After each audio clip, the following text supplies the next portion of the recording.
A service of KIBMradio.com, the Internet's home for an all old-time radio.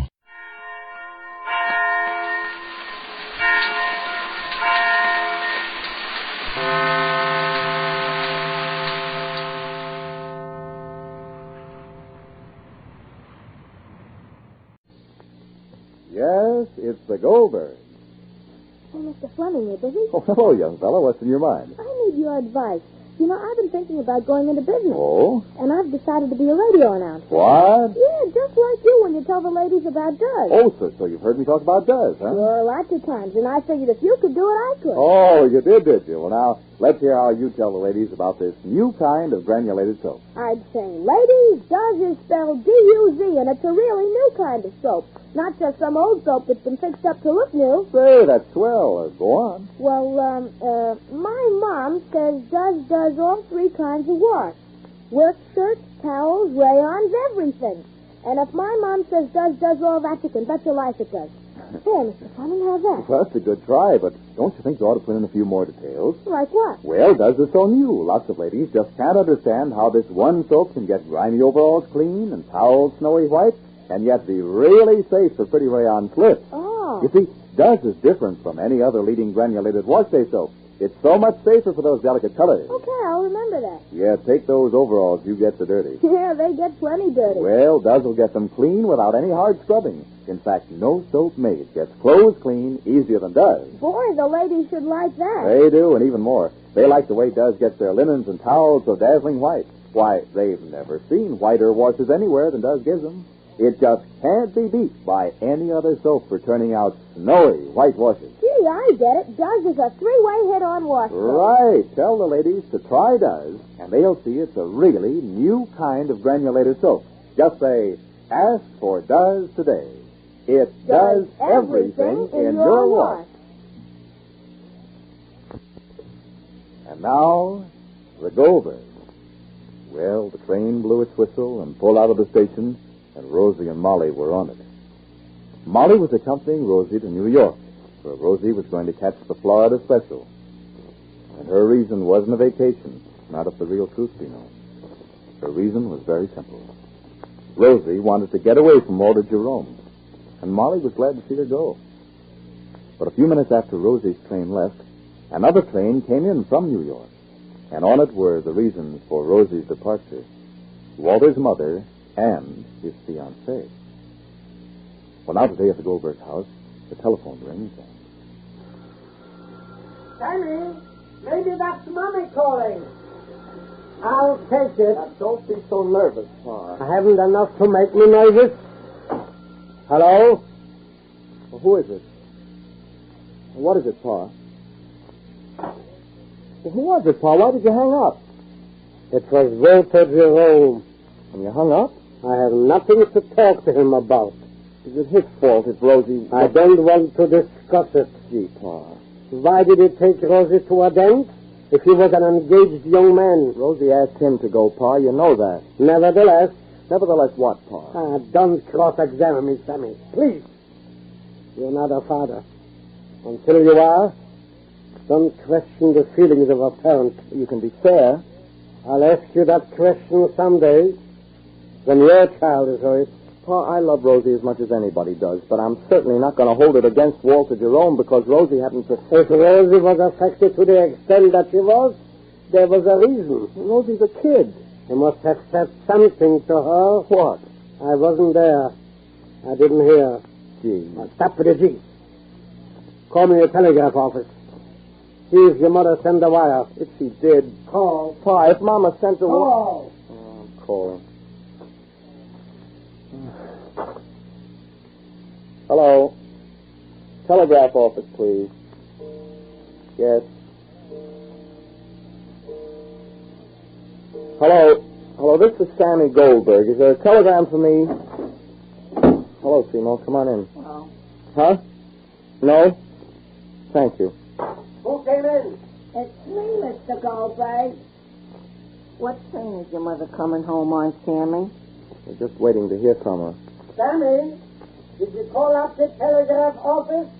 I did, Pa. I did. There's no telegram. Now, don't worry, Pa. We'll hear. You want me to put in a call to Mrs. Bloom? Wait yet. What, Pa? I said wait yet. He said, wait yet. Is it all right if I take my coat off, Sammy? Why not? Nothing. Only I didn't know how welcome I was here anymore. What do you mean, Seymour? Well, I consider myself partly responsible for Rosie going away. And how are you responsible? Well, inadvertently, I told her about Walter Jerome's fiancée. Inadvertently, huh? I thought she ought to know. You're very considerate. When you care for a person, Sammy, you want to spare their feelings. That was my training, and I'm sure it was yours. When a girl is at an impressionable age, she should avoid pitfalls. Sammy, look up the timetable. See what train Mama could have made if she didn't leave to New York yet. I have a timetable. Are you looking, Sammy? Yes, Pa, I am. Even if my mother and my sister Bertie said I was justified in informing Rosie. What did you do, Seymour? Write home to your mother and your sister Bertie? Yeah, I wrote a letter. I felt a little upset by everything, and, well, who understands you like your own family? Well, There's a 4:30, Pa. if Mama took the 4:30, she's on it already. Then we'll go down to the station and see. Then who'll be here if Mama should call? I'll go to the station, or stay here. Either one. I'll get my coat. You have time, Pa. That your mother shouldn't avail herself of the telephone is unprecedented. Well, maybe my sister Bertie is calling her up. Your sister Bertie? Why should your sister Bertie? I'm only saying maybe, because I wrote her about Walter Jerome's mother being here in Glastonbury, and... No? Well, Mrs. Jerome happens to be in the same line of business that my sister Bertie is in, cosmetics. So she may want to meet her. It's possible. A fine comparison. Bertie with her beauty on wheels, and Mrs. Jerome with her 10-story building. She started small, too, Mr. Goldberg. Did you ever read her biography? Whose, Bertie's? No, Mrs. Jerome. I didn't, and I'm not interested. She started with a jar of cold cream. Excuse me. Your father isn't a very easy man to talk to, is he, Sammy? She's nervous. About Rosie? I guess so. She arrived in Daytona well and safe, didn't she? Mm-hmm. Does Walter Jerome know why your folks sent her to Florida? Why does anybody have to know why she went? She went because she wanted to go. You talk as if Rosie was some woman of the world, defying all the conventions, torn by great doubts, overwhelmed, tragic, serious. You talk like a French novel. Well, I didn't say... Well, don't. Walter Jerome means nothing to Rosie, and Rosie means nothing to him. So let's stop talking about it and talking around it. Rosie's a kid, and you can stop mooning about her, too, Seymour. What objections can you have? I'm the one that's mooning. I'm the one that sleeps sleepless nights. I'm the one who's eating his heart out over her. I'm the one that loves her with an undying love that you and cold people like you can't understand. Oh, you're a What's big... going on here? Nothing, Pa. Nothing at all. Yeah, well, it's more than nothing. Then get your coat and let's go to the station. You want me to stay here and answer all calls? Please. I'm sorry, Seymour. Sorry about what? Nothing, Pa. Nothing at all. All right, so let's go. Whoever calls, Seymour, we'll be back after the 4:30 train. Come in, Sporty. Stay inside. Don't run after me like Mary's Come lamb. on, Sporty. Come on. Stay in, will you? Go ahead. Come here, Sporty. Want some water? Yeah, I'll give you some water. My life is no better than yours, Sporty. Believe me. Come here. Just wait a minute. I'll give you some water. Here, I'll just a minute now. Here's this. Yes, I'll fill up your bowl. Here you are, boy. You're thirsty.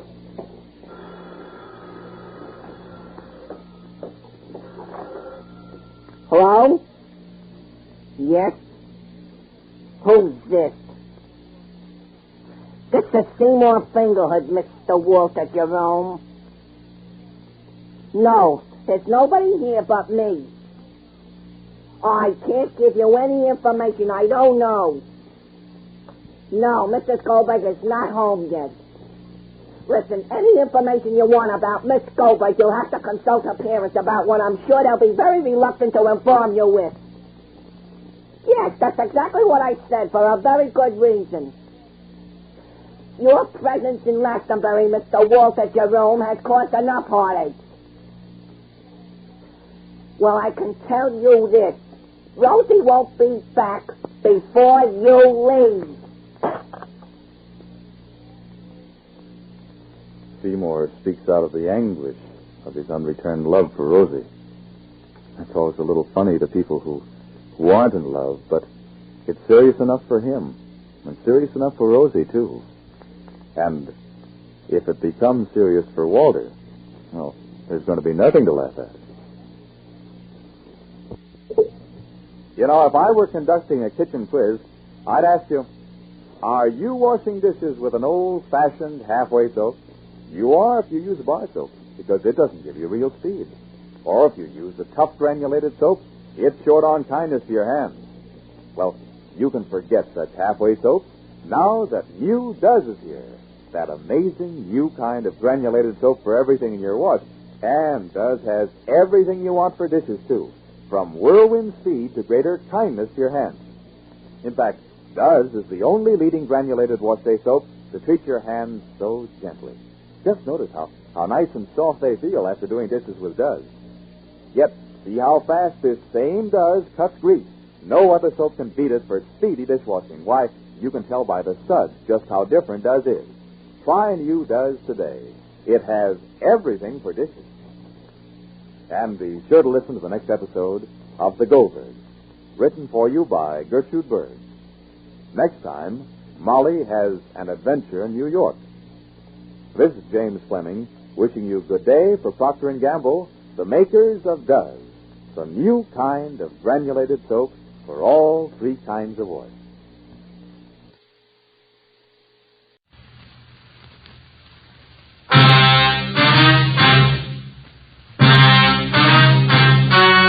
The story you are about to hear is true.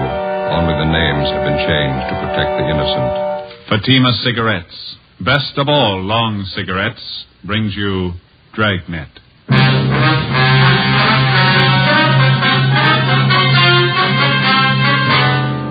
You're a detective sergeant. You're assigned to homicide detail. The life of a young woman is in danger. Anonymous letters and phone calls threaten her with murder. The notes bear the mark of a fanatic. Your job, stop them. You'll be amazed when you compare Fatima with other long cigarettes. Buy a pack of Fatimas. You'll find they now cost the same. Light a Fatima.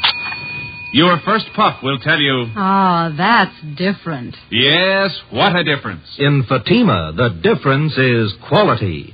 You see, Fatima is the quality king-size cigarette because it contains the finest Turkish and domestic tobaccos superbly blended. And Fatima is extra mild with a much different, much better flavor and aroma than any other long cigarette. Because of its quality, its extra mildness, its better flavor and aroma, Fatima has more than doubled its smokers coast to coast. Try comparing Fatima yourself. Fatimas now cost the same as other long cigarettes, but your first puff will tell you... Ah, that's different. Yes, in Fatima, the difference is quality. Ask your dealer for Fatima, the quality king-size cigarette. Best of all, long cigarettes. Start enjoying Fatima tomorrow.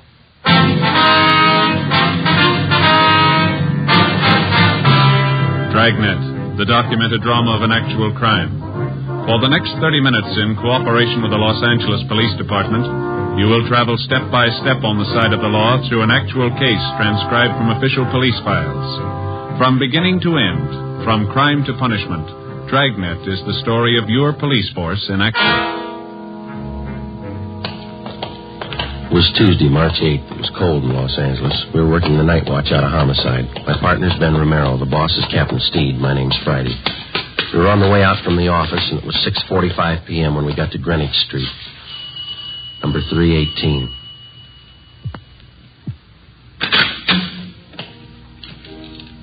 Yes, gentlemen? Police officers. I'd like to see Dr. Small, please. I'm Reverend Small. Won't you come in? Thank you.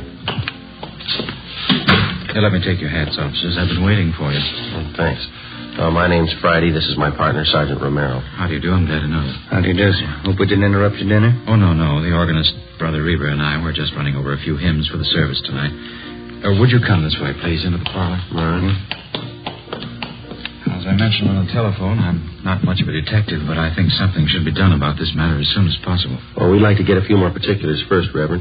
When did you first find out about these threatening letters? Sister Dorothy Wilson. I think I told you about her.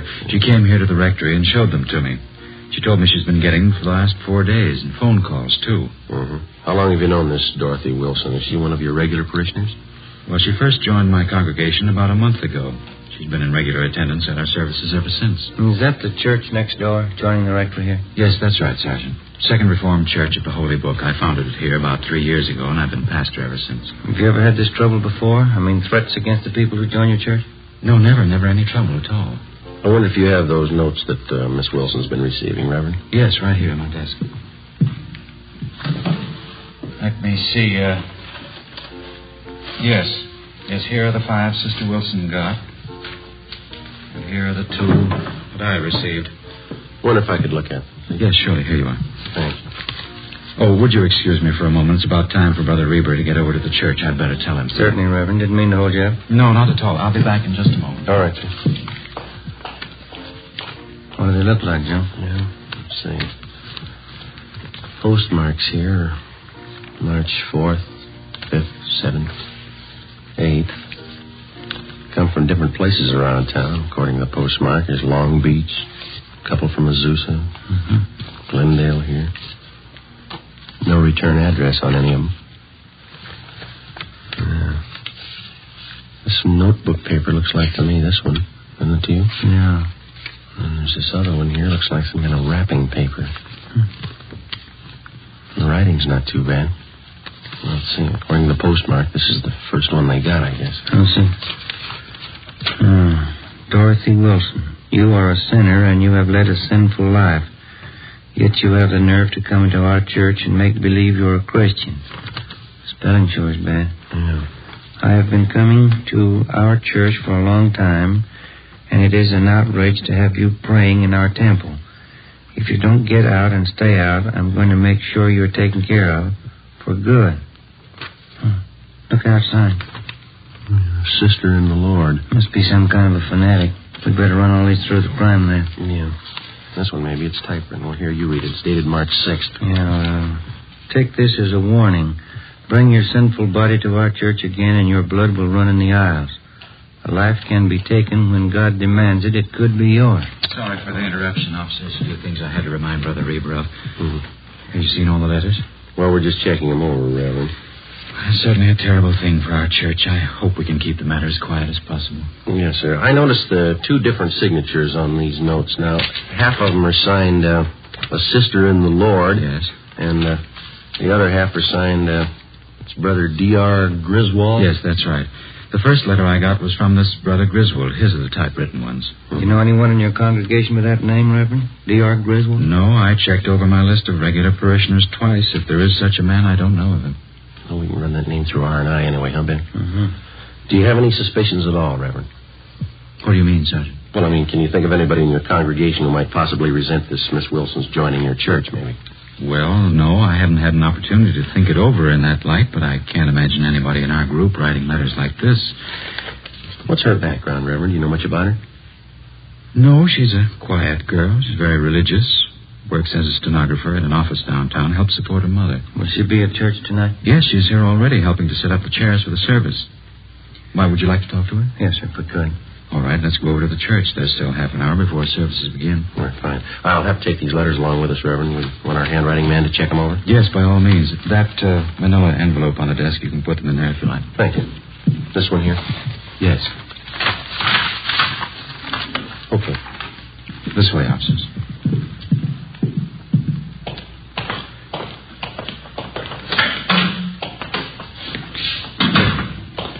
How many members do you have in your church, Reverend Small? 162 regulars.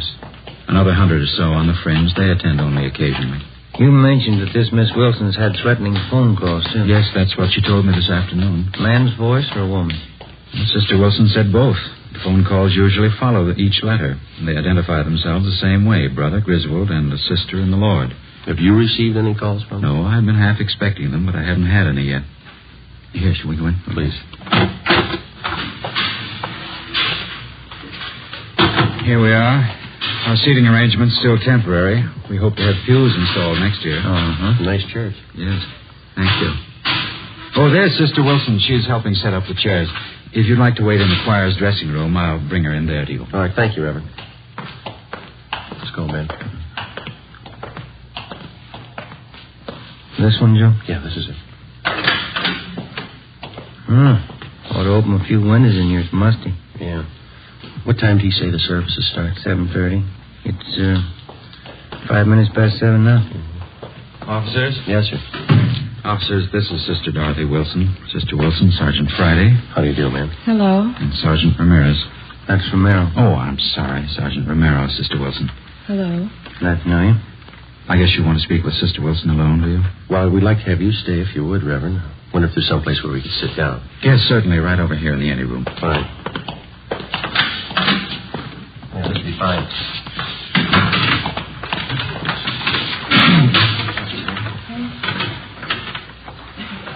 Now, Sister Wilson, there's no need to be afraid. These officers are here to help you and to protect you. See that nothing happens. Yes, Brother Small. Hold fast and faithful to the Lord, and you shall not fear. Yes, I will. You want me to tell you all about it, Sergeant, how it started? If you please. Say, is it all right to smoke in here? Yes, of course. Go ahead. Anyone care for a cigarette? No, thank you. No, thanks. Ben? Not right now. Okay, I'll leave it back there if you want. We've already looked over the letters that you received. The Reverend here told us that you got the first one last Friday. Yes, that's right. I've gotten one each day since then. Phone calls, too. Did you recognize the voices making the calls? No, I didn't know them at all. The woman's voice was very rough. Sounded like she might be old. Mm-hmm. She said some terrible things about me and Brother Small. She called both of us terrible names. Awful. The same with the man who called? Oh, yes, sometimes he's even worse. None of the things they say are true, Sergeant. Not one word.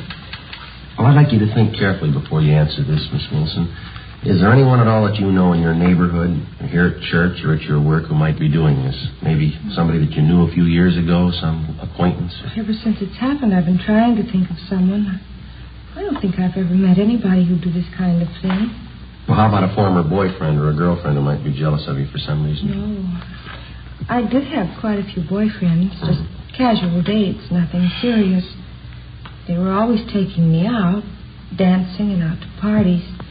We went everywhere, but I was never interested in any of them. Well, were any of them upset when you stopped going out with them? A few of them were angry when I wouldn't marry them, but I don't think any of them would write those kind of letters. Do you think the whole thing might be some kind of a joke someone's playing? It's a pretty grim joke to go this far.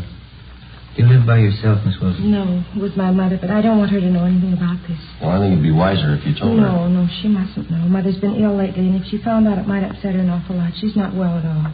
Help yourself to some of the water there, Jim. Miss Wilson, like a drink? Yes, please, I would. All right. Thank you. There you are. Anybody else? Reverend? Yes, please. Ben? No, thanks. Okay. Thank you. Yourself. How about some of the church members, Miss Wilson? Have any of them been at all unfriendly to you since you started coming here? No, I don't think so. A few are pretty hard to get to know. They're shy, I guess. But none of them have been uncharitable. Then you don't think the threats are coming from anyone in the church? Well, if they are, I don't know who the person is. The way they say all those rotten things about me. They call me a sinner and a bad woman. Well, I guess I'm a sinner, like all of us are, but I'm not a bad woman. I'm going to church because I want to be born again of the light. But I've never killed anyone, and I've never been a bad woman. You believe me, don't you, Everett? Yes, of course I do. Now, don't get yourself all upset, Sister Wilson. You think that's why they want to murder me, because I'm a sinner? You think that's why? Please, Sister Wilson, try and get your mind off of If they want to kill me because I'm a sinner, then why don't they want to kill all the sinners? We're going to have a lot of homicides if they try.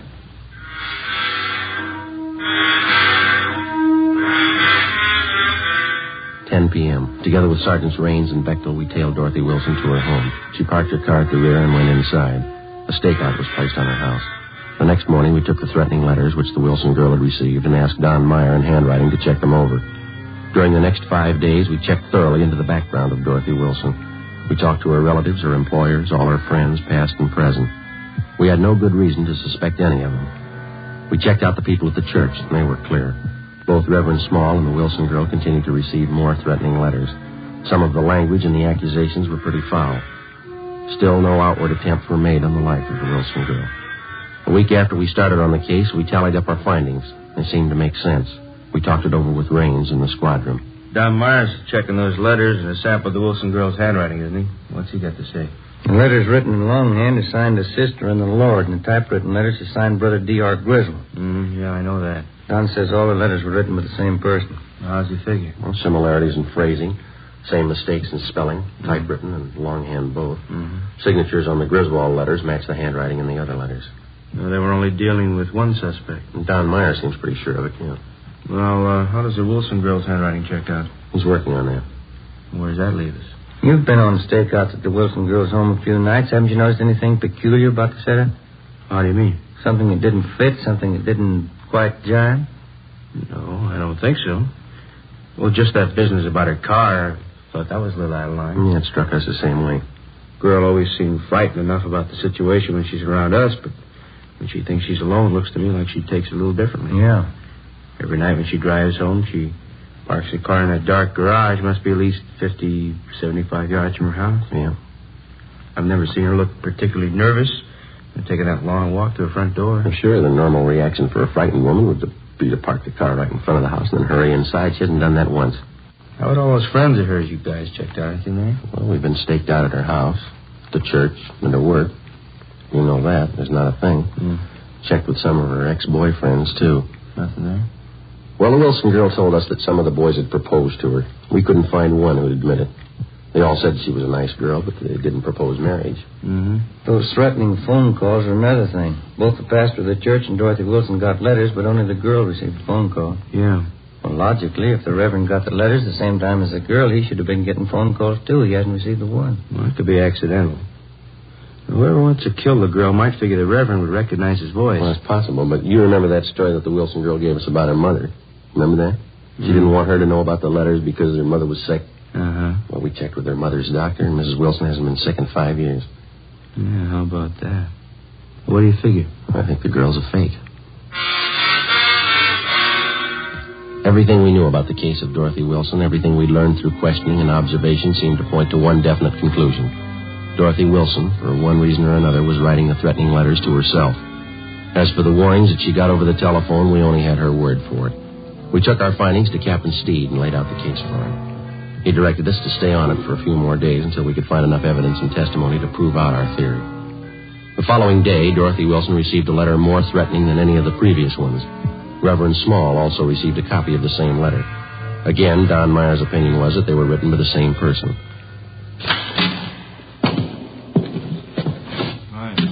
Raines, what's doing? I don't know.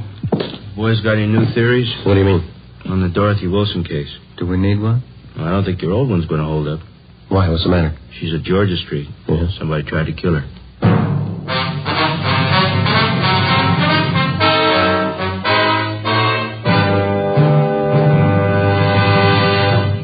You are listening to Dragnet, authentic stories of your police force in action. Oh, no. Ah, that's different. Yes, what a difference. There's a difference you can hear, there's a difference you can see, but the difference in Fatima is quality. Yes, friends, when you compare long cigarettes, you'll find that in Fatima, the difference is quality. Quality of tobaccos, the finest Turkish and domestic varieties, extra mild and superbly blended to give you a much different, much better flavor and aroma than any other long cigarette. Quality of manufacture. Smooth, plump cigarettes rolled in the finest paper money can buy. Quality even to the appearance of the bright, clean yellow package. Carefully wrapped and sealed to bring you Fatima's rich, fresh, extra mild flavor. Fatimas now cost the same as other long cigarettes. But your first puff will tell you... Ah, that's different. Yes, in Fatima, the difference is quality. Ask your dealer for Fatima, the quality king-size cigarette. Best of all, long cigarettes. Start enjoying Fatima tomorrow.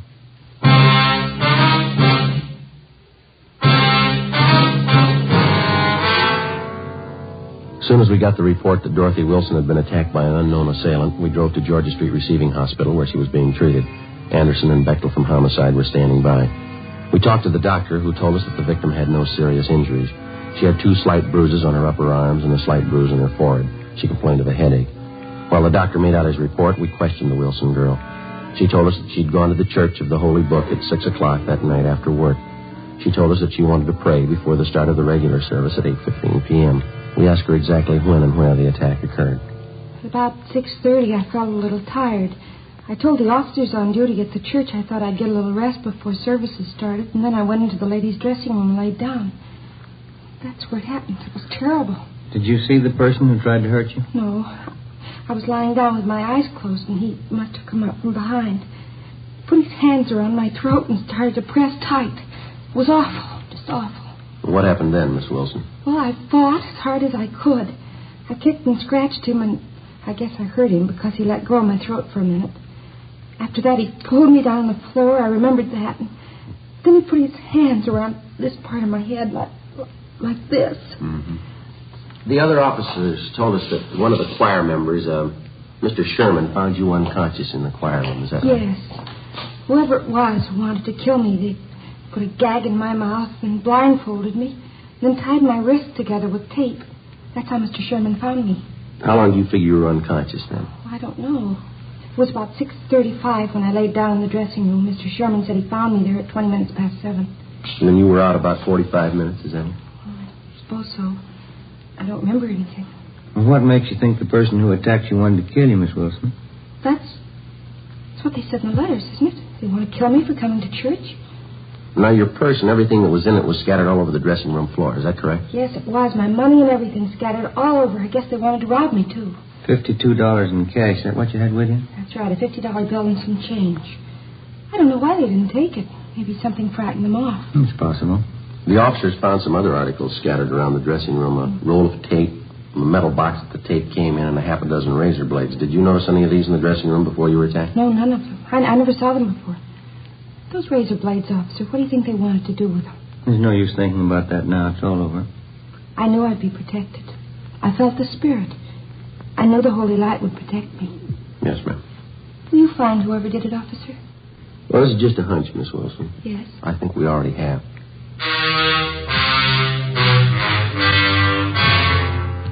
Before we left Georgia Street, we talked to the doctor in charge and got a release for the patient. Dorothy Wilson agreed to drive back with us to the office to make out a crime report. On the way, she seemed to lose most of her nervousness. She was relaxed and she talked quite a bit.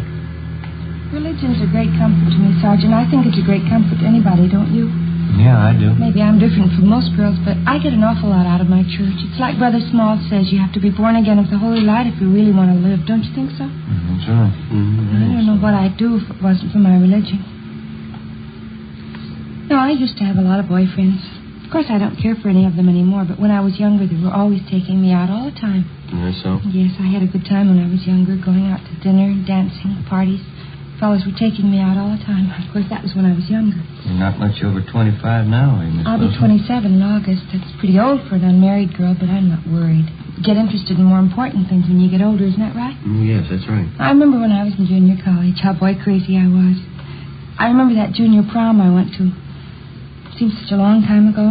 Yeah. I had the most beautiful white dress, Sergeant, with sequins. And the skirt was all white nap gathered in here at the waist, and it flared out real full. Mm-hmm. I went to the dance with one of the big football players. He looked so nice in his blue suit. His name was Stanley. Mm-hmm. I knew him for a long time.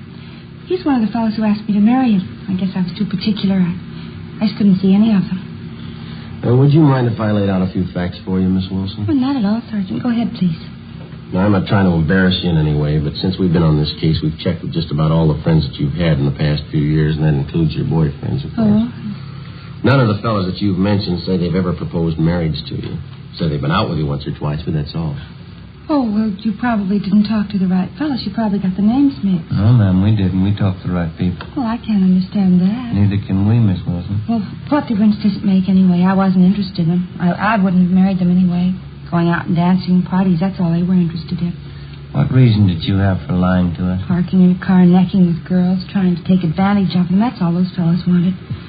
Some of the silly girls they married. Oh, I don't... You discover a lot more important things when you get older, Sergeant. No, I don't think that's the point. Why did you lie to us about it? I don't know, really. Maybe I didn't have a reason. I just didn't remember right, I guess. Well, you sure remember right about what happened tonight. What do you mean? It just happened. Of course I'm sure about it. Someone tried to kill me. Might as well park on Spring Street, Ben. Pretty clear this time of night. Yeah, okay. Sergeant, I wish you'd tell me what you're getting at. What are you thinking? Well, there's still a few things that we're not too sure of, Miss Wilson. We'd like to clear them up. What aren't you too sure of? I told you everything I knew. I was lying down in the dressing room and somebody tried to kill me. I told you all about it. Well, you told us you were unconscious about 45 minutes, didn't you? Well, yeah, 40 or 45. No, we talked to the doctor at Georgia Street. From the way you described the attack, it would have been just about impossible for anybody to make you unconscious that long by pressing his hands against your head. Well, but he hit me on the head, too. You can see the bruise here. Well, yes, ma'am, I know, but that's very slight. The doctor says that couldn't have done it either. Just a minute, I'll get the door here. Out, Miss Wilson. What else aren't you sure of? Well, your wrists were taped individually. Now, if somebody wanted to restrain you, they probably would have taped them together, wouldn't they? Well, I don't know what they would have done. All I know is they wanted to kill me. They said so in those letters. We're not too sure of those letters either, Miss Wilson. What? What aren't you sure of? Where they're coming from and who's sending them. We do know they were all written to the same person. How do you know that? They're signed by two different people. Our handwriting man checked them over. He says they're written to the same person. You might as well have it straight, Miss Wilson. If we're going to talk, can't we do it inside someplace? Please, I'm tired. Oh, I'm sorry. All right.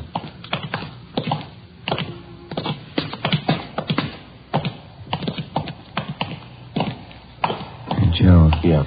I'll see if Leighton Fingerprints is finished with that stuff. Yeah, I'll bring it along. If they are, we'll be in the interrogation room. Yeah, all right. This way, Miss Wilson. A man I know used to be on the police force. Nice fellow. We used to go out all the time together. Oh, that's so. What's his name? Well, that's funny. I don't remember. He's an awfully nice fellow, though. We used to go dancing every week. Mm-hmm. Here we go. Go right ahead. I started questioning Dorothy Wilson, but she wanted to talk about everything except what concerned the case. Dean Bergman and Leighton Fingerprints had already checked each article that was found at the supposed scene of the crime. The Wilson girls' prints were all over them. Did you write those threatening letters to yourself, Miss Wilson? I don't understand. Why do you ask me something like that? Did you write the letters to yourself? You know that's not a fair question, Sergeant. I don't know what you consider fair, but we'd like to know, did you write the letters? Do you know what it is to pray, Sergeant? I mean, really pray? What's that got to do with it? I've been praying all my life. I've been praying hard. Ever since I was a little girl. We'd like to have you answer our question, Miss Wilson. I think you'll understand. This is the answer, Sergeant. I can feel the Holy Spirit in my heart. I know you'll understand. Yes, ma'am. I've been praying for an awfully long time, Sergeant. When I was a little girl, 6 years old, I was praying. Night and day I said my prayers, but there never seemed to be any answer. I never could understand it because I only prayed for one thing. I didn't think it was too much to ask. What was that? I wanted people to know me, Sergeant. I wanted people to know me and like me, that's all, but it never seemed to happen, even when I was a little girl. Don't think I quite follow you, miss. You've got to understand me. Nobody else does. From the time I was a little girl, 6, nobody ever seemed to care if I was around or not. I always tried to make friends, tried to make people like me. I tried very hard, but nobody seemed to care. Nobody even noticed me. Nobody ever noticed me. You mean that's why you wrote those threatening letters to yourself, so that you'd be noticed? I wanted somebody to care about me, that's all. I wanted them to know who I was. Dorothy Wilson. I wanted to walk down the street and have people nod and have them say, that's Dorothy Wilson. Here goes Dorothy Wilson. Just for somebody to care, that's all, Sergeant. Just for somebody to care. Well, then the whole thing's purely your imagination. You wrote the letters to yourself and you pretended somebody attacked you. And all the rest. God told me to do it, Sergeant. He told me to make myself noticed. To stand up and make people know me. I'm sorry for it now, but it didn't hurt anyone, did it? Well, ma'am, you had an awful lot of people working for nothing. Oh, I'm sorry. It was so nice while it lasted. People looking after me, caring about where I went, what happened to me. It's the first time anybody ever really noticed me. It was that important to you? People knew who I was. Dorothy Wilson. They all noticed me. I feel better now that it's over. Oh, there's one thing I've got to tell you, Sergeant. Yes, ma'am. Remember driving here in the car I told you about that junior prom I went to? Mm-hmm. That time I had a beautiful white net dress with a full skirt, the beautiful new white dress. Mm-hmm. Yes, ma'am, I remember. What about it? Well, it was really pink organdy, an old dress. I knew you'd find out. That's why I had to tell you. Yeah. I didn't want you to think I was a liar.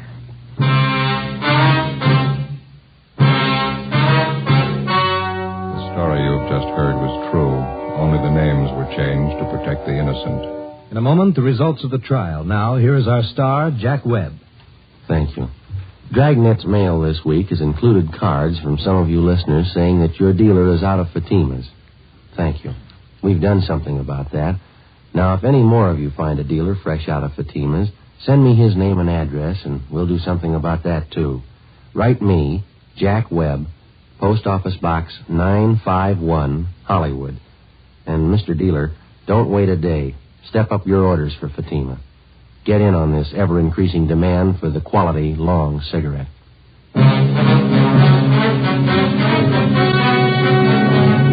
By her own admission, Dorothy Wilsey was guilty of filing a false crime report, a misdemeanor. She was released into the custody of her mother. You have just heard Dragnet, a series of authentic cases transcribed from official files. Technical advice comes from the Office of Chief of Police W.H. Parker. This is NBC, the National Broadcasting Company.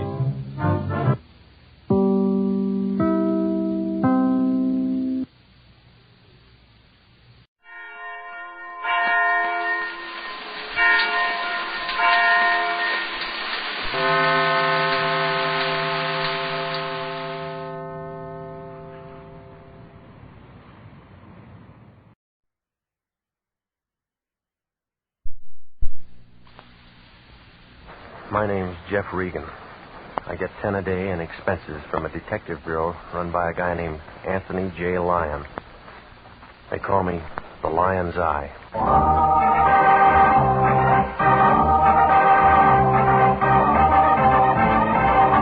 With Jack Webb as Jeff Regan, Investigator, stand by for hard-boiled action and mystery and thrilling adventure in tonight's story of The Lady with No Name.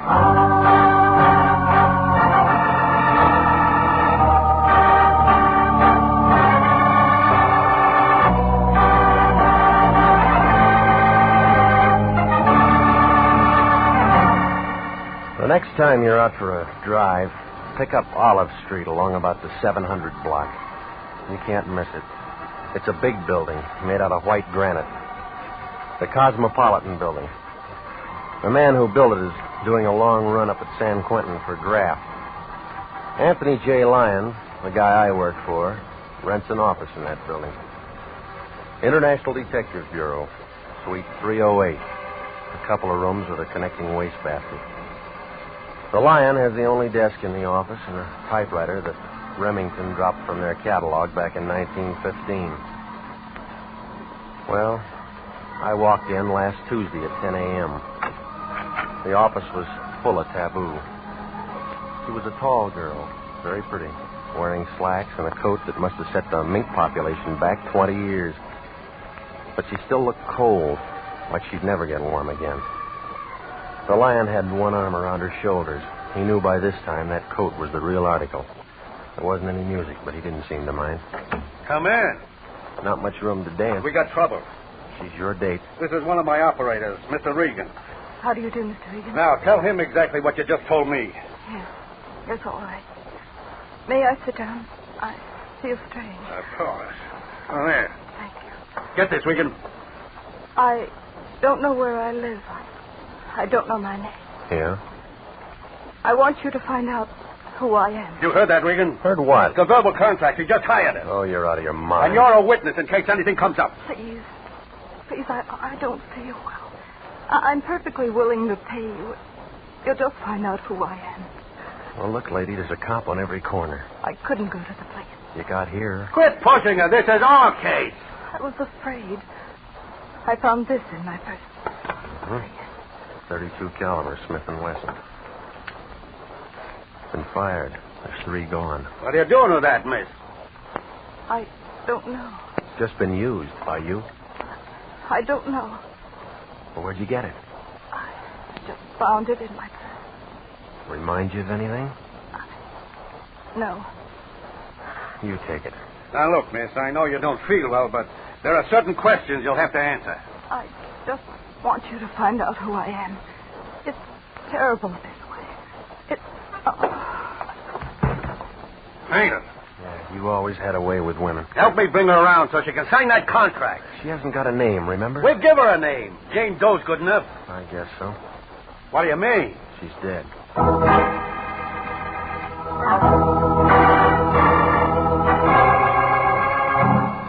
The lion just stood there. He looked sad, like a water buffalo caught in a drought.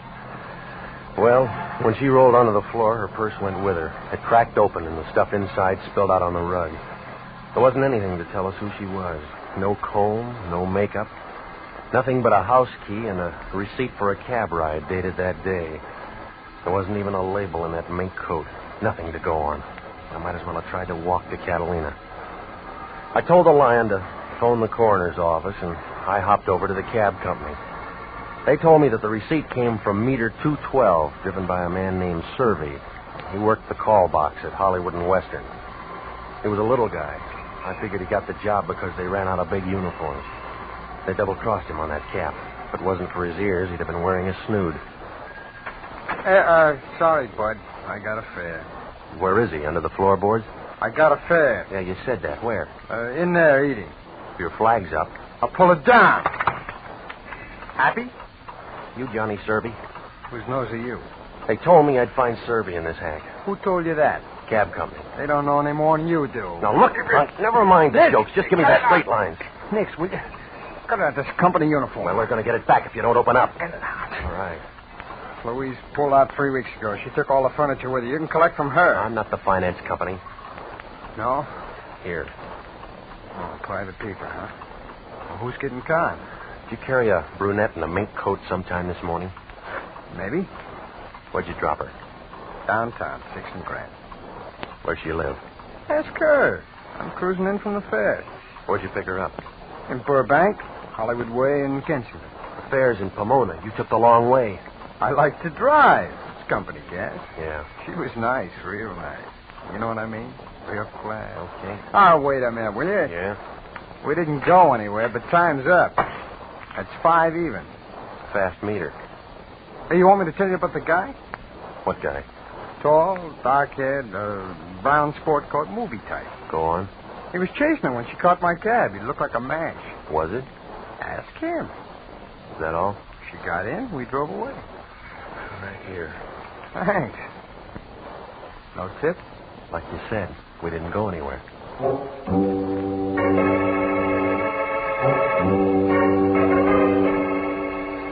Ever have somebody drop a key in your lap and say, go find a door? Well, I drove out to Burbank and I began looking around for a good lock near Hollywood Way in Kensington. I figured that key I'd found in Jane Doe's purse would have to fit something. I made my letter on the 10th house. There was a for sale sign on it. I didn't see anybody around, so I unlocked the door and I went in. Outside of something that smelled like tar and kerosene, the place was empty. I was just about to turn around and leave when a brown sport coat slid into the room. Movie type. When he walked over to me, I knew he drank the right kind of scotch. Gonna use your GI loan? I was just looking. Gotta buy it to steal. No, the lady won't like it. Your wife? Girl in a mink coat. You make that kind of dough? She got it from somebody else. You Hollywood guys. Where'd you get the key? I borrowed it. She won't need it. What's your name? I didn't have a chance to ask her. Oh, you're kind of slow, aren't you? Sometimes. Let's see how fast you can hit the door. No, I just got here. Yeah, now you're leaving. Cab driver says he knows you. I'm friendly. I talk to everybody. Said you were doing a chase scene. Could be. She was pretty. They all look good in mink. It's not the house. What do you want? We could start with a name. It's Dameron. Not enough. That's all you get, wise punk. Now beat it. You'll give more at homicide. I don't see any bad. Now look, we can play games some other time. A cab driver put the finger on you as the last man to see that girl in mink. You talk like she's dead. You called it. Too bad. There's a lot of fur coats in L.A. and a lot of guys chasing them. You got nothing. That's what they always say downtown, but you'll talk. I don't figure on leaving, but you're going on your way right now. Better open a window, Dameron. You're sweating. Keep talking, sunshine, and we'll make one in that far wall. You got help in the back room? Quit scratching around. It doesn't mean anything to you. It didn't before she pulled a fade in my office, but it does now. I'll buy you new carpet. I don't know who let you out, but it's bedtime. You've been talking about a dead girl who doesn't even know her name. Now go back and finish your dream. You got all the questions. Now let's fill in the answers. I'm fresh out of box tops. There's the door used. No, not yet. I'm going to get what I came for. Little man, that's a promise. You're out of condition, Dameron. You're in a great position to throw that line. Oh, you got talent, mister, but it's still raw. Come here. Now, come on, get up. I'm not through. That's where you're wrong. It's a big Luger. Makes the same size hole. All right, punk, you got a name? A lot of them for you. School isn't out yet. Just answer. It's Regan. Okay, Regan, let this sink in. Forget you ever saw any dame in a mink coat. Forget you ever saw me. That won't be hard. Look, Junior, you just lost the round. Now remember what I told you. Have a memory lapse. Is that clear? You made your point. Now blow. You always use a Luger? For close work. Well, then that 32 doesn't fit. What 32? The one that the girl was carrying. You got it? No, I gave it a homicide. Good. It saves me a trip downtown. You're not worried? No, I'm very happy. Huh? Today's my birthday. That's the reason you're walking out of here.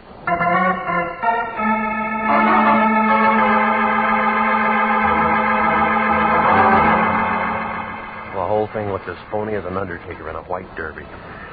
Well, I went back to the office, and the Lion was sitting there with a bottle of beer and a sandwich that looked like a couple of end tables. He stopped chewing when I came in. What's her name? It's still Jane Doe. You've been gone 4 hours. Movie? They don't open till noon. All right, where you been? A vacant house in Burbank. I trailed it up from that cab receipt. What'd you find? Guy named Dameron. What'd he say? Nothing. Shy? Tough. That where you got the egg on your chin? He was nervous. When you gonna learn to be nice to people? He had a gun, too. Tell me more. That's all.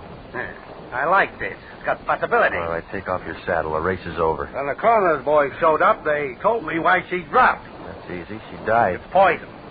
Was that an autopsy? Something about her color. It isn't official, but we can work on it. Suicide? Murder. Why murder? They feed themselves iodine and sleeping pills, but they don't take Alizine. What's that? A hot drug with a petrol base. It burns. Homicide will handle it. Sure, homicide will handle it. Only we got things to do. We got a stake in this. You made her the client. We're going to give her service, dead or alive.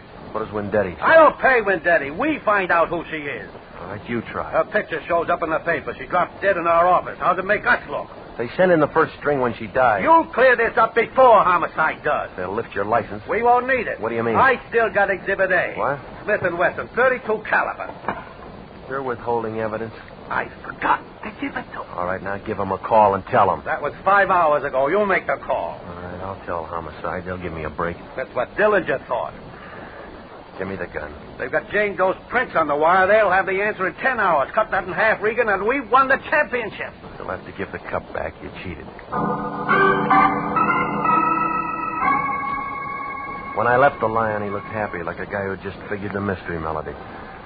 I had the gun with 3 bullets gone that Jane Doe had been carrying in her purse, the Lion in back of me, the police department in front. That left me about as much chance as a blue peanut on a wedding cake. I knew that if I walked into homicide with that 32, they'd hold on to me like a season pass. I had to find out who it was registered to, so I gambled and I went down to the city hall. I went in the Temple Street entrance, room 11, personnel division. If I pegged it right, I could get the dope on that gun without getting involved. I figured wrong. Can I help you? You in charge here? Lunchtime, yeah. Whose name matches these numbers? Small arms? Yeah. What authority? I just bought it. Want to know if it's clean? Yeah. Caliber and make? It's a 32, Smith & Wesson. Okay. Smith & Wesson, 32.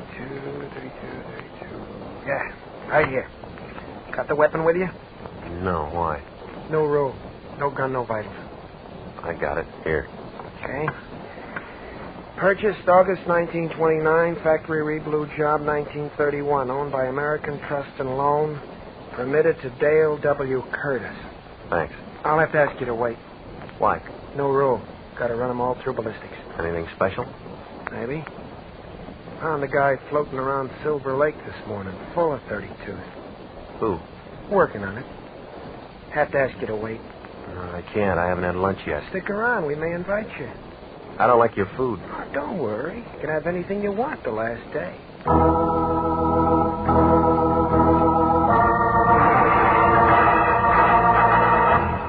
You're listening to the story of the lady with no name. Tonight's adventure with Jeff Regan, Investigator.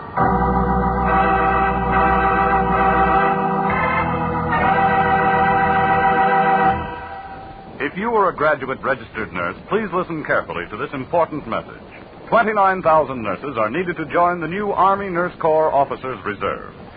If you're a registered graduate nurse between the ages of 21 and 45, drop a card for complete information to the Adjutant General, Washington, D.C. And now, back to the story of the lady with no name and Jeff Regan, Investigator.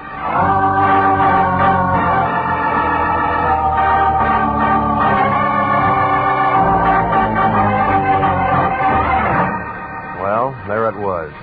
The clerk took Jane Doe's gun and closed the door marked ballistic. I figured he couldn't be too sure about whether that 32 would match up, but I didn't want to wait around to find out. He left the vitals card on the counter. I spun it around and I got the address of Dale W. Curtis. It turned out to be a one-story frame that stood in the way of the new freeway they're building.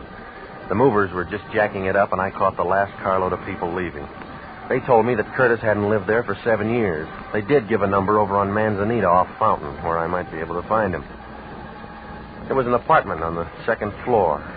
From the looks of the place, it figured that the OPA had a fight on their hands. I rang the bell and waited. I don't know whether it was a lighting effect in that dim hallway, but when she opened that door, I expected to see those 1,000 ships slide down the ways again. She was wearing some kind of a filmy thing that made a spider's web look like burlap. She had a voice that stole over you like a pint of Irish ale. I didn't expect you until tonight. I broke my watch. Come on in. I'll see if I can fix it. I'm grateful for the swift movement. Yeah, it shows. My name's Marlowe Curtis. I want to see your husband. He's not here. Do you expect him? No. Where is he? Up north. Business trip? Yeah. He sold out. Oh, what kind of business? Ask the warden. Huh? The Curtis is in the prison cemetery. Been there 5 years. Sorry. Don't be. He deserves it. You're going to drown in those tears. I'm still wearing black. It's the right color, wrong occasion. Soda? What? Just drink. How do you want? Well, you're mixing. Hey. Now, isn't that better? I don't know. This is my first drink. You'll get another. The weather's changed. Nothing here. You're quick. Must have a good straight man. Yeah, you. You get top billing. What's your name? Regan? Detective? Maybe. Arrest. Sergeant? I'm due for a promotion. You'd make a better lieutenant. Come here. If I had anything to do with you, be captain. Yeah, sure, until you snag your colonel. You're nasty, too. Did I pay for my drink? Get out. Tell me about this nail file. You got that out of my purse. I had one hand free. You two-bit shadow artist. Now get out. Hello? Yes, he's here. Yeah? This you, Regan? You don't know me. I've been lucky so far. They should never have taken that gun down to the city hall. You get around. You shouldn't be up there in Marlowe's apartment. You gonna run my life? Now, I told you what you shouldn't do. Here's what you're gonna do. Look, Buster, don't prod me. You're gonna forget all about today. The girl forgot a lot of things today, and she dropped dead. Got the idea? Suppose I don't buy it. You want a partner for that gun? Cameron give you the nickel? He gave me a dime. I got one more call to make to the city hall. All right. Suppose I lay off. I got something for my picky bank. You're no petty girl. Hang it up and get out. Okay. You know, Regan, I could have really liked you. Yeah, Marlowe, that's why I'm scared. Well, you can see how things were. I felt like a short girl with a new look. No matter how I tried to break it down, I figured to cop the leading role. A Jane Doe walks in her office and drops dead. She has a gun that probably talked to a couple of people. A cab ride receipt takes me to Bill Dameron, a guy with a talkative gun. I end up in Marlowe Curtis' apartment for a lot of punctuation marks. Everybody talks but the people. Well, I knew I'd have to begin to move before homicide tagged me, so I hopped down to the Times and I checked the morgue file. I pulled the clips on Dale W. Curtis. Marlowe didn't lie. He was dead. The old papers didn't mean anything, but the banner headline on the night flannel put one piece of the jigsaw in position. It told about a Treasury Department agent named Shields. I found him in Silver Lake. He'd been shot 3 times with a .32. Now I knew where Marlowe's nail file fit. I started to leave when I caught the last paragraph. It said, "Unidentified man turns in the murder weapon. Police are seeking his whereabouts."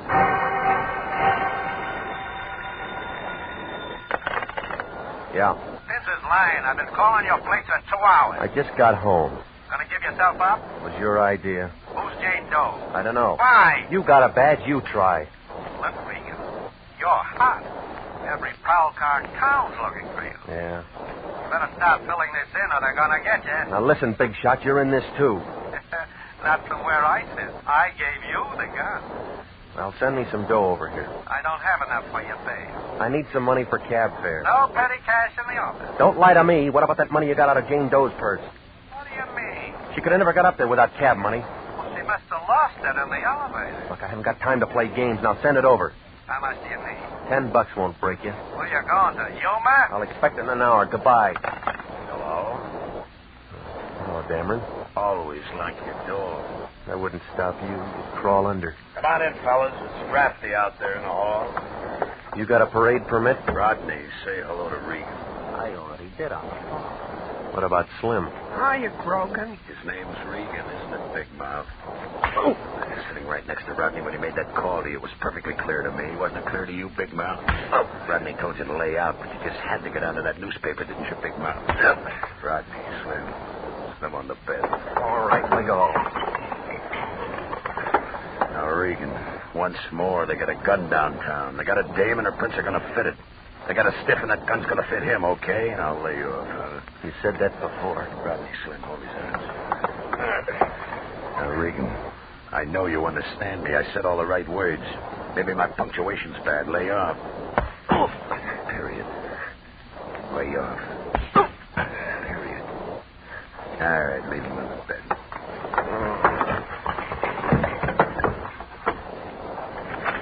He's on the floor. That's fine. Now he won't have to change his bedding.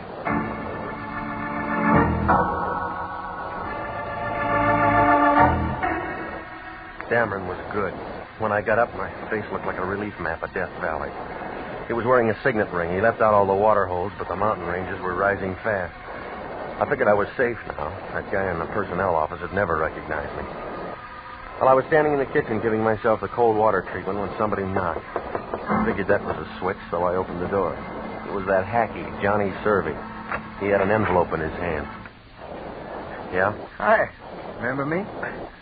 You give up cab work? Oh, I found this under your door. Here. Thanks. Football? What do you want? Well, you asked me about a dame in a mink coat today. Now I'm asking you. I don't run a meter. Well, I figure all this might help. All of what? Well, I get to thinking about it, see, and then I think some more. All right, come on, get to the point, will you? You played a hand, now I'm playing a hand. Go on. Well, dames mean trouble, and mink coats, they mean double trouble. Yeah? Is it worth $5 if I remember another guy? Maybe. Well, he's all over the papers now. I seen him. Who? Shields, the guy that fished out of Silver Lake. Where? He was out in Burbank this morning, early. I thought you were at Pomona. I was, but... Well, I guess I wasn't exactly cruising. I got a friend lives out that way. Know what I mean? When was this? An hour before I picked her up. This guy they find in Silver Lake is walking around that house. I'm looking for a store for breakfast. I'll let you eat. Well, that's it. After breakfast, I hop in my cab, and that's when I pick up the dame at mink. Why'd you bring me all this? Well, I figure we got somewhere this time. How do I get my tip? I gave him his $5 and he left. Then I opened the envelope he'd handed me. It was the money that I'd asked the Lion to send over. 2 $5 bills. Well, I looked at it, put it back in the envelope, stuck it in my pocket. So far, all I could see that I got out of this thing was a good beating from Dameron. The question still stood, who was Jane Doe? Well, I knew my next move. I wanted to hop over to the Treasury Department and see if my two matched their two, and maybe between us we could come up with 4. I didn't have much to go on. It was just a hunch. I took Marlowe's nail file with me, and I walked in the front door of the Federal Building. I showed my license to the chief agent. That's right, one of our agents, Shields. They have the murder weapon down at Homicide. I know. All we want is the man that pulled the trigger. Well, I got an idea. I'll listen. What's wrong with these $5 bills? You can't spend them. I figured that. Where'd you get them? How bad are they? Lousy paper, rotten ink, terrible engraving job. You could do better with a rubber stamp outfit. Where'd you get them? Any of these been floated? We picked up a few. Was Shields working on it? That's as much as I can give you. Now, where'd you get them? Well, a girl faded out in our office this morning. She was carrying them? Yeah. What's her name? That's what I got to find out. Oh, Jane Doe, huh? Well, that's what we called her. So does the paper. Same girl? Yeah, that's her. Any identification? Not yet. They've been running a picture for hours. Well, I'm short on time. You're the guy. Wait a minute before you hit that button. Yeah? Your addition's good, but you haven't got all the figures. Don't make book on that. You're the number 1 boy with me. You think I'd solo in here? You might. No, I got an ace. All right, so you keep your nails clean. Now, look at it. It's a nail file. They cut dum-dums out of Shields. Who told you? A second-story apartment with a deep floor. How did you know? You're holding the file that cut the grooves. You use it? I can give you the guy who did. Dum-dum makes a big hole. Half Shields. Prove a tip from a 32 slug. It'll spread from here to Kansas when it hits. You can do it with a nail file. Maybe. Where's that apartment? No, I'm too close to quit now. I can't let you go alone. I got a big car. Now, before we go, mister, if no one belongs to that file, you belong to the gun. Well, in that case, I'll have a lot of time to do my nails. Well, it was a long shot, but that's all I had. The agent just sat there on the way over. He didn't say a word. Well, I figured he didn't believe me, but it was a short drive to find out. We hit Manzanita Street just after the dinner time rush. It was quiet, and everybody was eating or they'd gone out for the evening. We climbed the stairs to Marlowe Curtis' apartment. I told the agent I wanted to go in alone. He didn't like the idea, but I explained to him that I expected friends and somebody should cover me from the outside. Oh, she looked even prettier than I remembered her. One tear was just about ready to take that last plunge across her cheek. What do you want? I brought you a paper. I've seen it. You know the girl? Yes. What's her name? Too late. For you, maybe. I gotta know. You wouldn't understand. Try me. You're still looking for things. No, not this trip. You didn't think I could cry, did you? No. I learned. Weeping over a nail file? I said you wouldn't understand. It split a slug in a treasury agent. I don't know. Well, I do, sis. You filed the grooves. Shows you how many times you can be wrong in one day, Regan. Kind of cramped behind that screen, Dameron? Small apartment. Yeah. Always wanted to get the girls a bigger one, but Marlowe's getting tried. You're wrong, Dameron. Not anymore. You've been around Regan too long, Marlowe. Now you got a mouth just like his. Big. I just figured out what he's been trying to do. You putting brains on the market, too? The Jane Doe he's been looking for was Evelyn. His sister could have been a rich woman. Not with the kind of money you printed. You playing this scene for? I didn't count on murder. Evelyn forgot things. You killed her. It was no good. She couldn't tell the 5 from the 10. I'm going to identify her. You know where that leaves me? Sure I do. And I'm going now. You'll have to walk through this Luger. Is that the same gun you used on the Treasury agent? You and Regan hardly got acquainted, didn't he tell you? Your sister did that for me. You're lying. Half Regan. The nail file. That's right. Dum-dums. Evelyn wanted to be sure. Rotten. Now get out of my way. Marlowe, don't try it. I'm going out that door. Not standing up. It was a real photo finish. Just as Dameron pulled the trigger, the agent kicked the door open and threw a couple of fast ones into him. I'd call it a dead heat, but you'd have to give the agent the edge. His first slug cut Dameron down like a blade of grass. I figured the second was for Shields. Marlowe wasn't in a hurry anymore. Regan. I'll call the doctor. Don't bother. I thought too big now. You're hurt, baby. No. I got a big hurt. I almost made it. Was a good try. That was Decker. all used up. Good. Regan. Was he kind of bad as him? No, baby. He just played on the wrong team. He was... Let's go. Yeah. From here on, it's a monologue.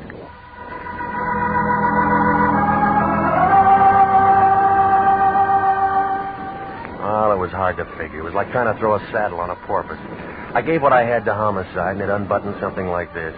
The girl who pulled a quick exit in the office, Jane Doe, was Marlowe's sister, Evelyn. She was front man for Dameron's bad money. She helped him pass it. The Treasury agent, Shields, got a little too close, so Evelyn pumped a couple of dum-dums into him. She did it for Dameron, and then he slipped her the poison. He figured this stuff would work best. But she lived long enough to take that taxi ride to the office. Well, it didn't begin to make sense until I got down to personnel. I didn't think to check it before, but when I handed the clerk that gun, I noticed the tip of the slugs were grooved. Then over at Marlowe's, I picked up that nail file. It was full of lead filings. From there on, it was a fast reel. Dameron filled in the rest in the fight with Marlowe. Yeah, well, too bad about Marlowe. We might have had something. That's what I don't like about this business. You can't build friendships.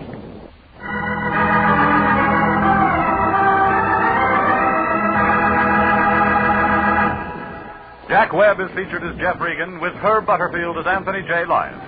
It's CBS at the same time next week for more hard-boiled action and mystery with Jeff Regan, Investigator. Written by E. Jack Newman, produced by Sterling Tracy.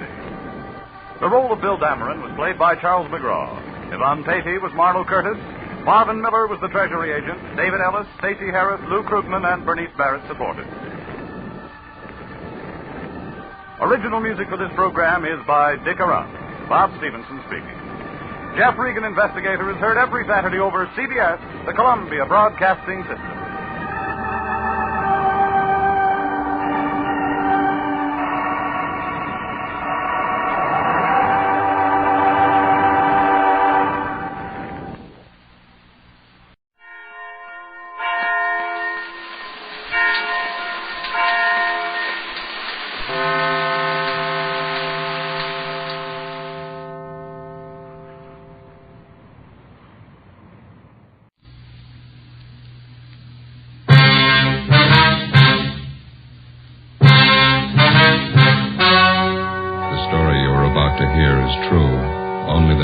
Have been changed to protect the innocent. Fatima Cigarettes, best of all long cigarettes, brings you Dragnet.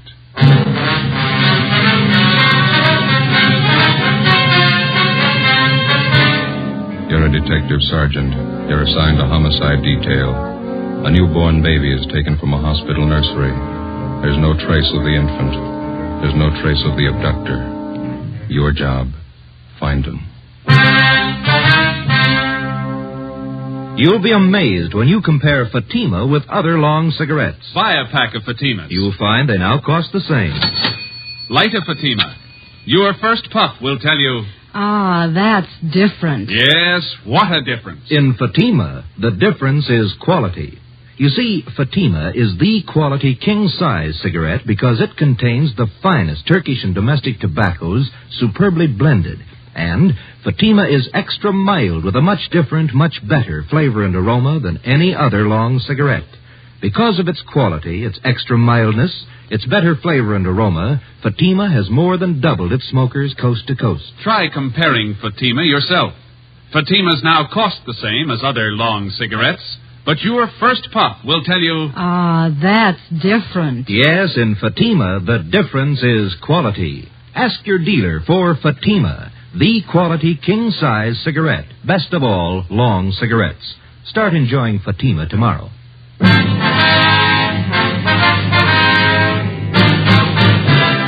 Dragnet, the documented drama of an actual crime. For the next 30 minutes, in cooperation with the Los Angeles Police Department, you will travel step by step on the side of the law through an actual case transcribed from official police files.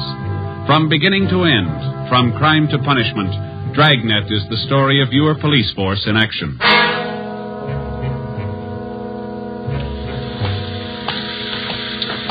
It was Thursday, January 28th. It was raining in Los Angeles.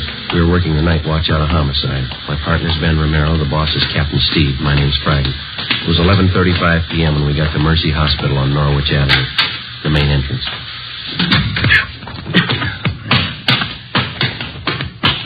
Better check at the desk. Yeah. 2B, right away on it. 2B, Wayne. Yes, sir? Police officers, we received a call from the hospital here. Oh, yes, sir. Right this way, please. Yes, ma'am. Dr. Walsh is waiting for you. Is he the man in charge? Oh, no, Dr. Walsh is the head of the hospital. I see. Please, Dr. Walsh. Hi. Come in, please. Come in. Thank you, miss. Yes. Dr. Walsh? How do you do? It's my partner, Sergeant Romero. My name's Friday. Yes, I've been waiting for you. Will you have a seat, please? Thank you. Thanks. Gentlemen, I just got here a few moments ago myself. No doubt you know as much about this as I do. We were notified that a 3-day-old baby's missing. Is that correct? Yes, one of the Stryker twins. Found just Tuesday morning. Mm-hmm. Where'd the baby disappear from, Doctor? Nursery. Can't understand how it could happen. Never heard of such a thing. Who was in charge of the nursery? Nurse O'Connor. She's back with the superintendent of nurses. Quite upset. Would you like to talk to her? Yes, sir, we would. All right. This way, please. Thank you.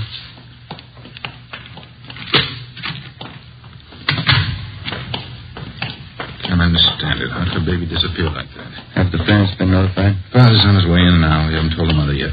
Mm-hmm. When did they first notice the baby was gone? I understand it was around 11 p.m. Call came into our office about 11:20. Go ahead, Sergeant. Nurse O'Connor? Yes, Dr. Walsh. These gentlemen are from the police department. Sergeant Romero, Sergeant Friday. Oh, you What do you do? I want to know all about what happened tonight. You know, of course, it's a serious matter. Try to tell exactly how it happened. I'll try, Doctor. All right, officers. Thank you. Well, we know that you're probably pretty upset, nurse, now. You just relax and take your time. Yes, sir. When did you first notice that the Stryker baby was missing? Must have happened somewhere between 11 o'clock and 10 minutes past 11. I'm sure of that. How were you sure of that? I came on duty a few minutes before 11. I took the night reports as usual, and I started checking the orders and the formulas. I remember very well that both the Stryker twins were in their cribs at that time. Mm-hmm. Go on, please. I think it must have been about 5 minutes past 11 when I got this phone call from home. My mother's been sick lately. It was about her. How far did you have to go to answer the phone? About 10 feet down the hall from the nursery, just around the corner. Could you see the entrance to the nursery from where you were talking on the phone? No, sir, I couldn't. But I was only on the phone for a minute or two. As soon as I hung up, I came right back to the nursery. Was the telephone call actually from your mother? Yes, sir. My mother has a heart condition. She wanted me to be sure and have a prescription filled. What time was it when you got back to the nursery, owner? Can you remember that? It wasn't quite 10 minutes past 11. So I came back through the door into the nursery. I noticed right away one of the cribs was empty. One of the Stryker twins was gone. Is there more than one entrance to the nursery, Miss O'Connor? Yes, sir. There are 2 entrances, but at night one of them's kept locked. Mm-hmm. Is it possible that somebody in the hospital, maybe a doctor, took the baby for examination or some kind of treatment? No, sir. Just as soon as I noticed the baby was gone, I went to the head nurse, and the 2 of us contacted everybody in the hospital. No one knew anything about it. Well, is it possible that the child's mother could have come down from the 2nd floor and taken the baby? No, sir. Miss Stryker's been asleep since 10 o'clock. She's still asleep. Were there any other nurses or attendants working near the nursery when the baby disappeared? No. No reason for anyone besides myself to be around at that time. None of the cleaning people. They'd all gone home. Dr. Walsh, I wonder if we could have a look at the nursery now. Certainly, Sergeant. Want Nurse O'Connor to come along? Yes, would you please? Yes, sir. Thank you.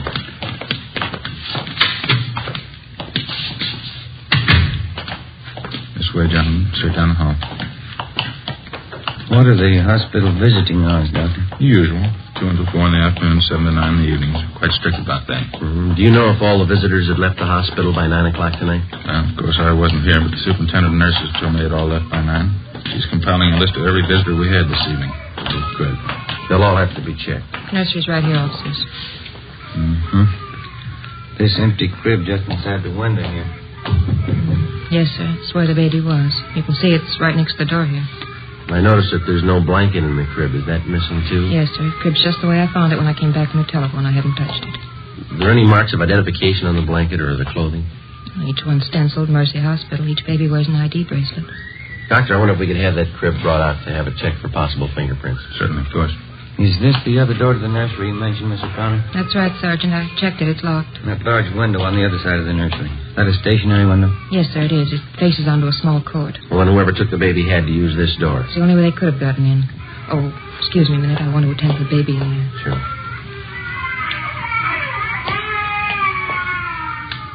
Listen there, Jim. Yeah. Doctor, are there any other entrances open at night besides the main one? Not after 10 p.m., no.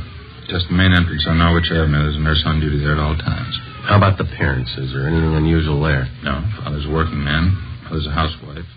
Both the babies are perfectly normal, nothing unusual at all. 3-day-old baby. They usually take a lot of careful handling, don't they? Yes, definitely.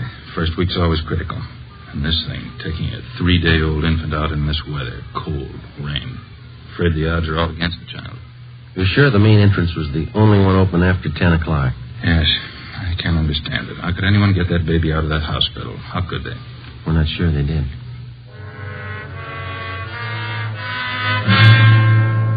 Midnight. A 3-day-old twin boy was missing from his crib in the hospital nursery. That's all we knew. We checked the list of possibilities. The baby could have been taken for ransom. Somebody wanted revenge on the Stryker family and decided on the baby as the best means. Maybe someone just wanted a child, someone mentally unsound, a maniac, a pervert. Maybe an accident had happened at the hospital. Somebody wanted to cover up. Possibly one of the parents or their families had a motive. Perhaps somebody just wanted the child dead. We called the office and got out an APB on the Stryker baby and a description of the blanket and the clothing. Details of officers were alerted at the bus depots, railroad terminals, the airports, all public transportation facilities. Steps were taken to notify doctors, hospitals, sanitariums, anybody in any place where a 3-day-old baby might be taken. The entire area around Mercy Hospital was canvassed. No information. The baby's crib was dusted for prints. No leads, no physical evidence. The investigation continued. When George Stryker, the father of the child, arrived, Ben and I met with him in the office of the hospital superintendent. Can we let people know about it? Newspapers and the radio? We've already covered that. Stories and pictures have gone out to the papers. We've notified the radio stations. They're getting our broadcast on it. How am I going to tell my wife? Also, there's only one thing that we can promise you. We'll do everything we can to find your baby. Well, isn't there something I can do? Isn't there some way I can help? This is just a remote possibility, Mr. Stryker, but you ought to know about it. What's that? In case anybody contacts you regarding your baby, in case they make any demands on you for money or anything else, we want you to notify us immediately. What could they expect to get from us? We own our home. That's about all. We just want to cover all the possibilities, Mr. Stryker. In case any demand at all is made, don't try to deal with the people. All right? Yes, sir, I understand. Sergeant? Yeah. One of the men from homicide would like to see you outside. Sergeant will leave us. Oh, thank you, Doctor. We'll have to go now, Mr. Stryker. We'll keep you informed. All right, thank you. Joe? Yeah, I'll leave us. Think we got something back here? What's that? Cenas and I were the night watchman out back, the side of the hospital that faces on Stacy Avenue. Yeah. 2 doors back there just off the street. One of them's open. Together with Sergeant Olivas and Dr. Walsh, the head of the hospital, we went back and examined the side door which opened onto Stacy Avenue. The latch was obviously faulty. It took only slight pressure on the door to open it. The latch, both doorknobs, and the door itself were dusted for prints. The entranceway and the immediate area were rechecked. No leads, no physical evidence. We traced an imaginary path from the open door to the nursery. We came to the conclusion that it could have been possible for an abductor to enter the hospital, make his way to the nursery, take the child from its crib in the absence of the night nurse, and leave by the same side door without being seen. Storekeepers and residents along Stacy Avenue were re-questioned. We got nowhere. When the abduction story broke in the newspaper and over the radio the next morning, the calls started to come in. People in practically all sections of the city thought that they'd seen the missing baby. Each call was carefully checked out. None of them paid off. 10 a.m. We checked back in at the office. I must be getting old, Joe. Can't seem to take these all-night sessions like I used to. I'm pretty tired. Drank too much coffee again and got a sour stomach. Hi. Hi, Olivas. Right. The stats office come up with that run for us yet? No, they're still working on it. How about that San Bernardino call? Yeah, they called back. They picked the woman up when she got off the bus, checked her and the baby out. The baby belongs to her. Mm-hmm. Anything else come in? All been checked out. The press called again, want to know if there are any new leads. Yeah. Sergeant Friday in here? Yes, sir. Can I help you? They told me in the business office to come down and see you. Surely. Come on in. Thanks. My name's Wallace. I'm the desk clerk down at the hotel on 11th Street, Bluebird Hotel. Yes, sir. I got some information. I'd like to talk to you. All right, sir. This is my partner, Sergeant Romero, and Sergeant Olivas. How are you? Wallace. What's the information about? Well, I got hold of a paper this morning, read about that baby that's missing. Yes, sir. Imagine those people are pretty worried about the kid. Guess they'd like all the information they can get, huh? Looks like that hospital's in the jam, wouldn't you say? Well, what information do you have, Wallace? I guess those parents could sue the hospital if they wanted to, huh? Well, sir, all we're interested in is finding the baby. Can you help us there? Well, I don't know for sure. What are you trying to tell us? Have you seen the baby? Well, I may have. Do you happen to know if they're offering any reward for information? Well, I don't know where it'd come from. The father's a working man. Oh, don't get me wrong, Sergeant. I don't expect anything for any information I'd give, but, well, I don't make too much at the hotel. You know, if they wanted to show their gratitude in some way, just thought I'd mention it. No, thank you, Wallace. Don't worry about that. Now, what's the information? Well, you know, I didn't mean anything by that. Anybody'd be glad to help out in a case like this. What I came in to tell you was a woman and a young baby checked in the hotel last night when I was on duty. What time? I think it was about 12 o'clock. Woman didn't have any baggage or anything, one little blanket around the kid. When I saw that story in the paper this morning, I got suspicious. Is the woman still registered at the hotel? She was when I left. That was about an hour ago. What name did she register under, you remember? No, I don't, but it's in the register. You can check it if you want. Where is the hotel? 11th and Charleston, right on the corner. Sure, it must be the kid you're looking for. Say, I hope you haven't got me wrong. How do you mean? About the reward, you know. I don't expect anything for this. We haven't got you wrong. 3:35 a.m. It was still raining. Together with the desk clerk, Wallace, we drove to the Bluebird Hotel on 11th Street. We checked the cards at the desk and found that the woman had registered under the name of Mrs. Harold Parks. The clerk on duty told us as far as he knew she was still in the room with the baby. The room's down this way, Sergeant. Okay. This is the 116. Mrs. Parks. Mrs. Parks. You have a passkey with you, Wallace? Here you go. Thank you.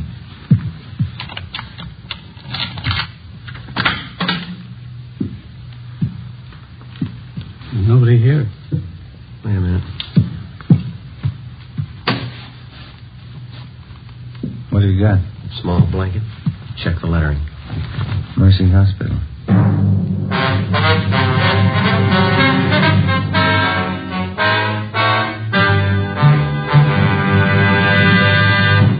You are listening to Dragnet, authentic stories of your police force in action. Oh, no. Ah, that's different. Yes, what a difference. There's a difference you can hear, there's a difference you can see, but the difference in Fatima is quality. Yes, friends, when you compare long cigarettes, you'll find that in Fatima, the difference is quality.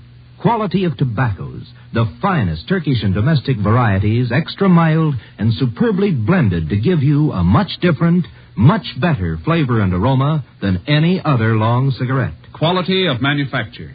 Smooth, plump cigarettes rolled in the finest paper money can buy. Quality even to the appearance of the bright, clean yellow package. Carefully wrapped and sealed to bring you Fatima's rich, fresh, extra mild flavor. Fatimas now cost the same as other long cigarettes, but your first puff will tell you...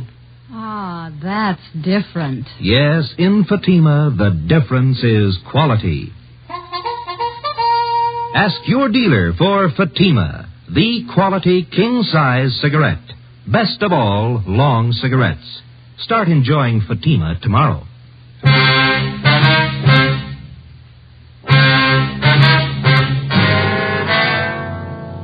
Friday, January 29th, 11 a.m. We were unable to locate the woman who had registered at the hotel under the name of Mrs. Parks. There was no sign of the baby. The blanket we found in the room was identified by hospital personnel as the same type used in the nursery. The room was checked for fingerprints and physical evidence. We found nothing. People in adjoining rooms were questioned, but they could give us no information. We got a description of the woman who used the name Mrs. Parks from the desk clerk, and we got out an all-points bulletin on her. Her hotel registration card was checked for handwriting and fingerprints. Captain Steed ordered an immediate canvass of all hotels, apartments, and rooming houses in the central area. The hotel clerks were shown mug shots of possible suspects. They failed to identify any of them. 3 p.m. Friday, the search for the Stryker baby went on. Yeah, checked out all right. Okay, Gil, thanks. Anything? Gil and Zenas checked that Wilshire call. It's another phone. Might have something, fellas. Yeah?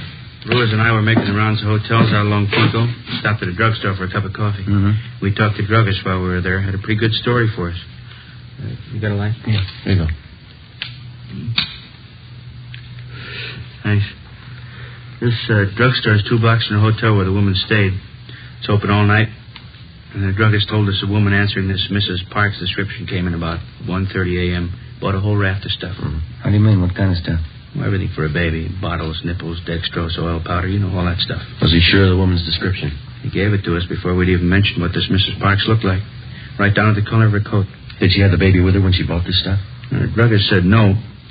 She even asked him if she could buy canned milk there. Where does it lead? How do you mean? Does he have any idea where the woman came from, where she went? No, but he said if she came back in again, he'd call us right away. He's going to notify the other clerks, too. They'll keep us posted if anything turns up. I got it. Homicide, Friday. My name's Mrs. Lucy. I'm calling about that missing baby in the paper. Am I talking to the right department? Yes, ma'am. Do you have any information on the case? Well, I certainly have. I know where that striker baby is right now. Where's that, ma'am? Right next door. The Salazars have him. What makes you so sure? It's perfectly obvious, that's all. It's not their baby. Why do you say that? That baby they have no more looks like Mr. Salazar and Mrs. Salazar than mine do. How do you mean, Mrs. Lucy? It's very simple. Mr. Salazar is dark, quite dark. Dark hair, dark eyes, dark complexion. His wife's the same way. Yes, ma'am. The baby they have is a blonde. Before I hung up, I got the woman's name and address and told her that we'd check out her neighbors, Mr. and Mrs. Salazar. We weren't sure what it meant. It could be the real thing. It could be like 100 other calls that we'd had in the last 12 hours. Ben and I got in the car and drove out to the Salazar home on Wonderland Avenue. We noticed several cars parked in the driveway and in front of the house. We went up the front stairs and rang the doorbell.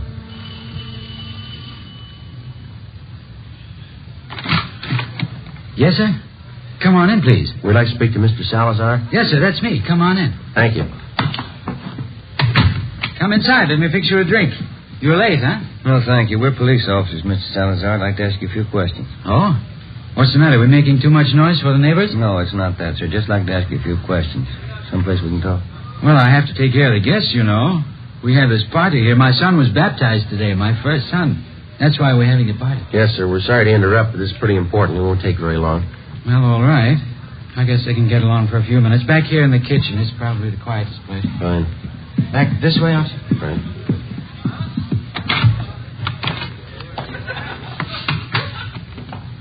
Over there. Pull up a couple of chairs. Oh, thank you. Mr. Salazar, this is my partner, Sergeant Romero. My name's Friday. Homicide. Yes, sir. What's the matter? What do you want to ask me? We're investigating a case that involves a missing baby, sir. Oh, the one in the paper this morning. I read about that. It's a terrible thing, isn't it? Yes, sir, it is. We've had a report that the missing baby was seen in this neighborhood. We don't know how true it is, but we have orders to check it out. Well, sure, anything I can do. I don't know how much I can help, but I can understand how that mama and papa feel. My brand new son, I know how I feel. How old is your son, Mr. Salazar? He's just 1 week old this afternoon. Fine boy. Was the baby born here in Los Angeles? No, I sent my wife Roberta to Phoenix to have a baby. We thought it'd be a lot healthier for her down there. She has a good friend of hers in Phoenix. Oh, I see. Your wife had the baby in Phoenix, and then she brought him back here. Yes, that's right. Roberta came in early this morning. Big surprise for me. I didn't know she was coming. And right away, I called all our old friends. I called Father DeSoto for the baptism, and I got things ready for the party. Big baptism party. Mm-hmm. You say your wife got back early this morning? Yes, a few minutes after 3 o'clock. Roberta came in on the plane. She said it was late. You know, a big storm. Mm-hmm. I wonder if we could talk to your wife, Mr. Salazar. Well, Roberta's taking a little nap right now. She got in late, all the excitement. Do we have to wake her up? Well, no, sir, not right away. I just wonder if we could see the baby. Well, the baby's sleeping, too. Roberta said not to go in, but... Well, if you're real quiet... Yes, sir, we'll be. Okay, he's right back. Over here.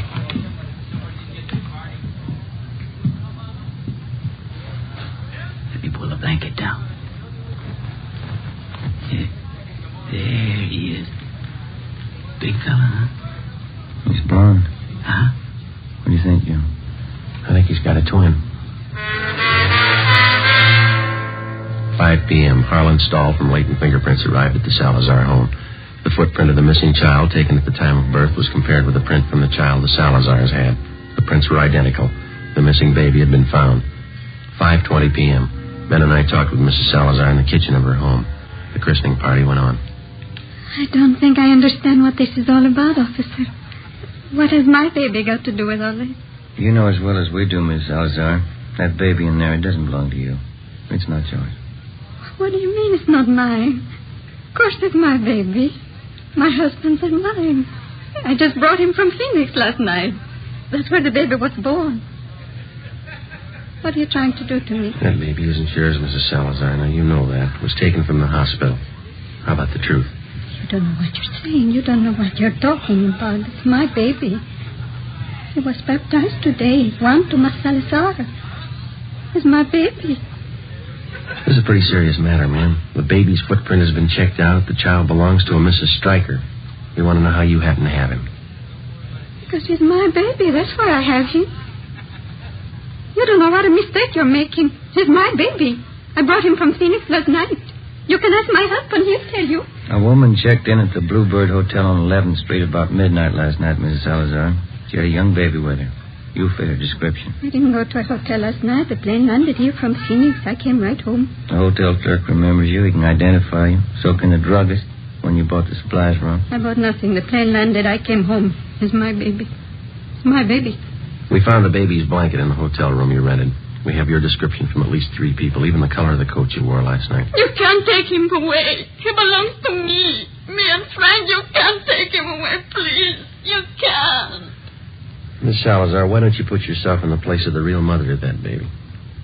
How do you think she feels about her baby being taken away? How about it, Miss Salazar? Have a drink, officer, please? For the party? Have a drink, I'll tell you. Tell us what, ma'am? I'm tired. Let me sit down. Yeah.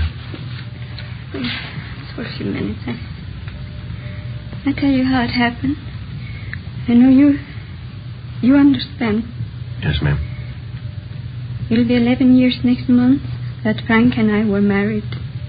I don't have to tell you we want a baby. Frank always wanted a baby. But no more than I did. It's what we live for. A baby of our own. Yes, ma'am. Boy or girl, we didn't care. But we didn't have one. For 11 years, we didn't have one. Then last April, that's when the doctor told me. He said I was going to have a baby. Yes, ma'am, I understand. Well, a month before the baby was born, we thought it would be better if I went to my friend's place in Phoenix, Arizona. For the winter, you know, it would be warmer there. And Frank thought it would be nicer for me and the baby. Your husband was still in Los Angeles? Yes, he tried to come to Phoenix, but he had to work, so I had my baby alone. It was a boy. My friend was with me. She'll tell you it was a boy. Yes, ma'am. I kept calling for him to bring my baby. It was a long time I kept calling. Then they finally came, and the doctor, too. And he's the one that told me. Yes, ma'am. He looked just like his father. I know that. But they told me he was dead. I don't remember much after that, Sergeant. I got out of the hospital, and I took the plane, and I came back here. Mm-hmm. It was dark, and it was raining. But I walked around. I walked up and down the streets, thinking, what could I tell Frank? Baby was dead, that's all I could tell him. Then I walked past the hospital. That was Mercy Hospital, huh? Yes. And it was raining.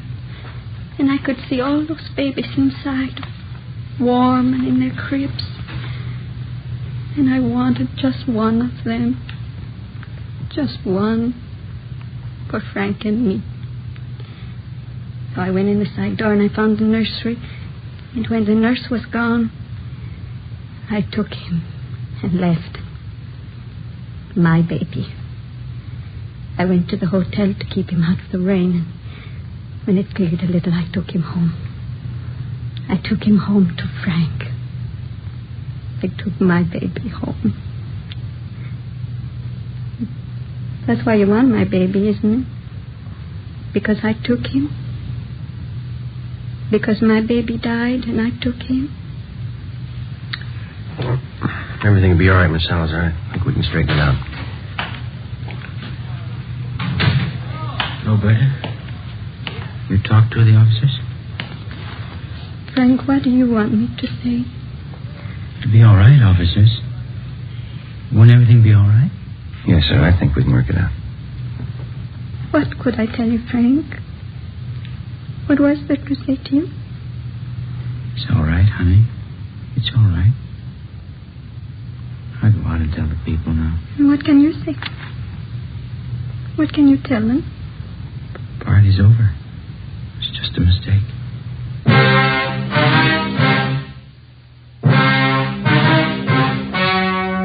The story you've just heard was true. Only the names were changed to protect the innocent. In a moment, the results of the trial. Now, here is our star, Jack Webb. Thank you. Last week, I asked you to write me if your cigarette dealer was out of Fatima's. Well, you did, and we've done something about it. Now, if any more of you find a dealer fresh out of Fatima's, send me his name and address. We'll take care of that, too. Write me, Jack Webb, Post Office Box 951, Hollywood 28. And, Mr. Dealer, don't wait another day. Step up your Fatima order for Thanksgiving and the coming holidays. Get in on the increasing demand for Fatima, the quality long cigarette.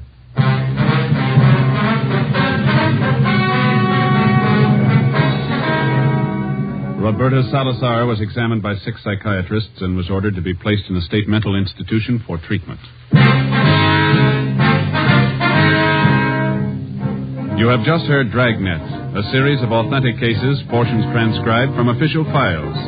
Technical advice comes from the Office of Chief of Police W.H. Parker, Los Angeles Police Department. Coming up, We the People, then Screen Directors Playhouse on NBC.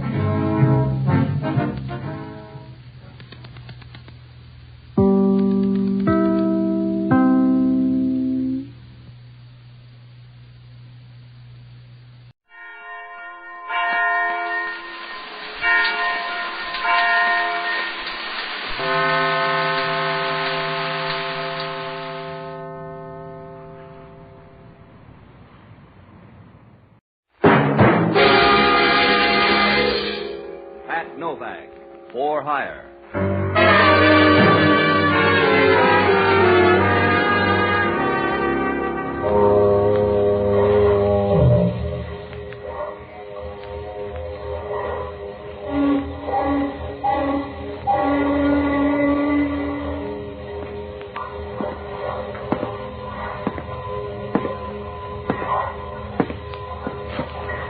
Sure, I'm Pat Novak. For hire.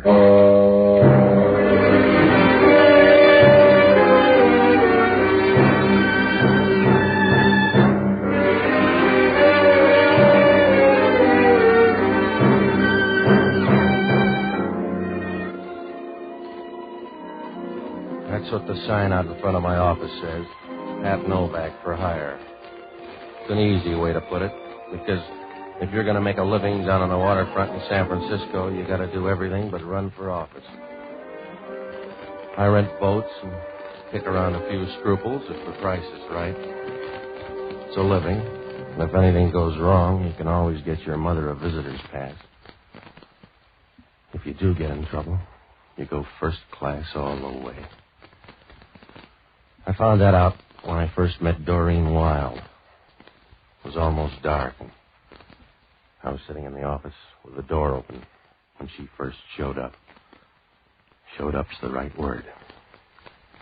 The wind was blowing outside and pushed her dress tightly against her legs as she walked in. She was young. From what I could see, she made Cleopatra look like Apple Mary. She had a voice like a bowl of warm stew.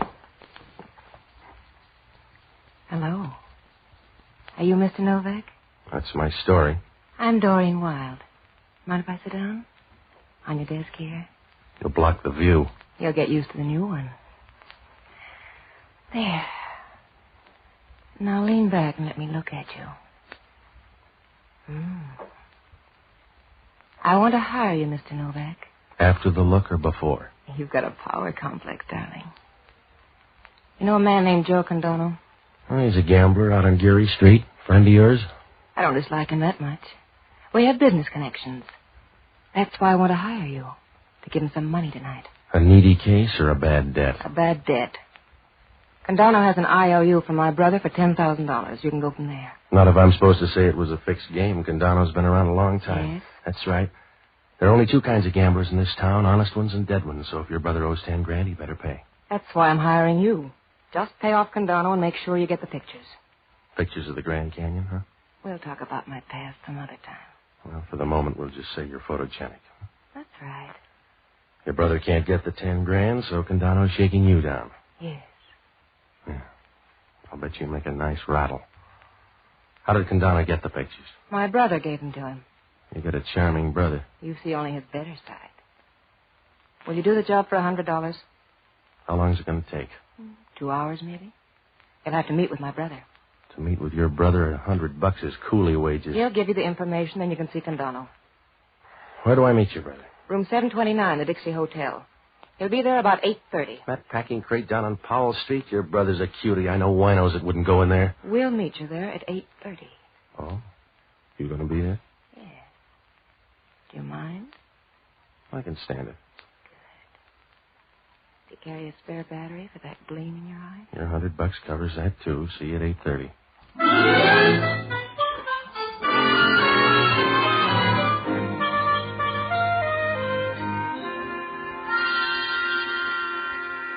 She smiled at me, and I felt like a guy that just found an oil well in the basement.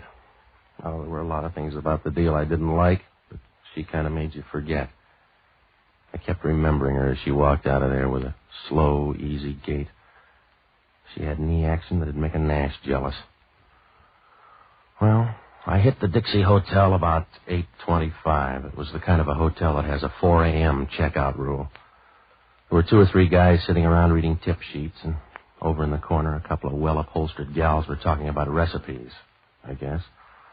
The desk clerk was the worst of the lot. He looked like a guy that might have been expelled from Alcatraz. Nobody looked up as I walked through. When I got to 729, I knocked. There was no answer, so I opened the door and walked in. There was a bed lamp on and a lot of smoke in the room. Through the smoke, I could pick out the committee. They were crazy about me. Come on in. Looking for someone? Yeah, but she's got a better figure than you. Close the door. No, she's not here. I'll just run along. Close the door, mister. You need the ventilation. I said close the door. Now sit down. Sit down on the bed there. You're a tough host. So I'm broken-hearted. Just be a good boy now and give it to me, huh? You got the wrong guy. Give it to me fast, mister. I don't know what you're talking about. I came up here to meet somebody. Already met him. I've run across better people in sewers. Now, look, meathead, I'm only going to say this once more, so make a copy. You got the wrong guy. You think I got something? I haven't got it. No? No, so you and your playmates swing out of here in your tails. I never saw you until 3 minutes ago, and I'm tired of the friendship already. All right. Eddie. Yeah? Go through this guy's coat. Yeah, sure.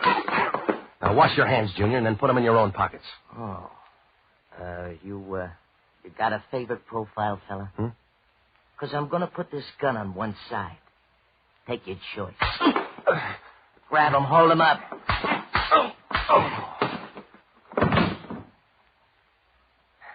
All right, Eddie. Now you don't have to wash your hands.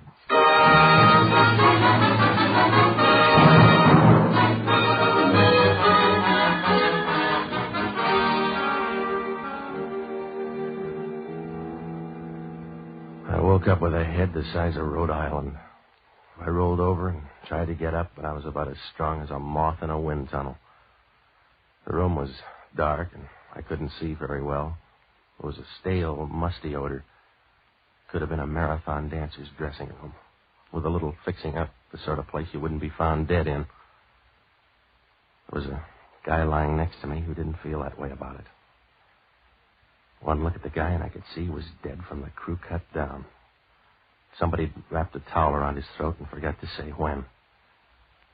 I should have got out of there right then, but I used my brain like a bottle of medicine, a small dose every 3 hours. I stood there, looking down at him, and felt like a guy that's just rolled a 7 the second time out. A small chunk of light squeezed through the door, and I could see particles of dust settling on his face. He was lying there, straight and white-faced, with a little bit of scowl, as if he didn't like the idea. I went through his wallet and found a few bucks and some identification. Enough to prove he was Frank Wilde, Doreen's brother. Oh, it looked nice and clear.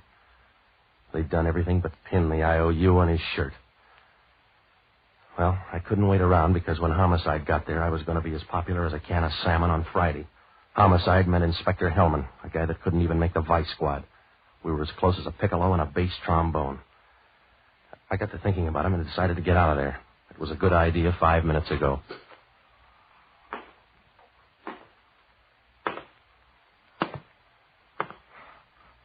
Hello, Novak. Oh, Hellman. Small wake, huh? Just a few close friends. You always drop by room 729 this time of night? I got a bad memory for faces. Who's your friend? His name's Frank Wilde. That's one answer. I was supposed to meet him here at 8:30. That's another. You got a third? Who killed him? I don't know, Hellman. Maybe 3 or 4 people. Maybe a pack of lugs from Joe Candono's. Yeah? I think you're modest, Novak. I think maybe you killed him. Oh, yeah, sure. I wrapped the towel around his neck, beat myself to death with a pistol, and jumped into the same grave. Maybe. Oh, stop it, Hellman. That isn't smart. That still leaves you in the running. I came up here to make $100. That's all I know about it. Check down at the desk. They'll tell you. I checked on the way up. The desk clerk says room 729 is in your name.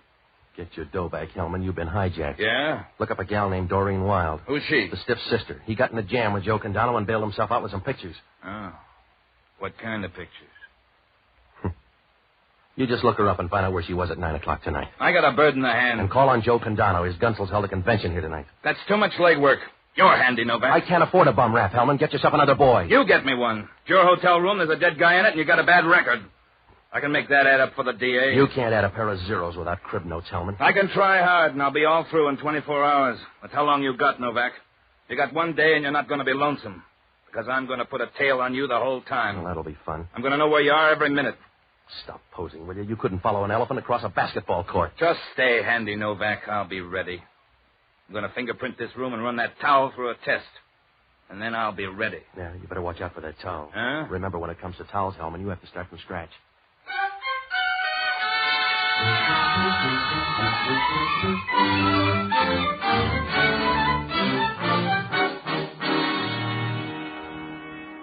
Well, when I left, Hellman was smiling like an Academy Award winner.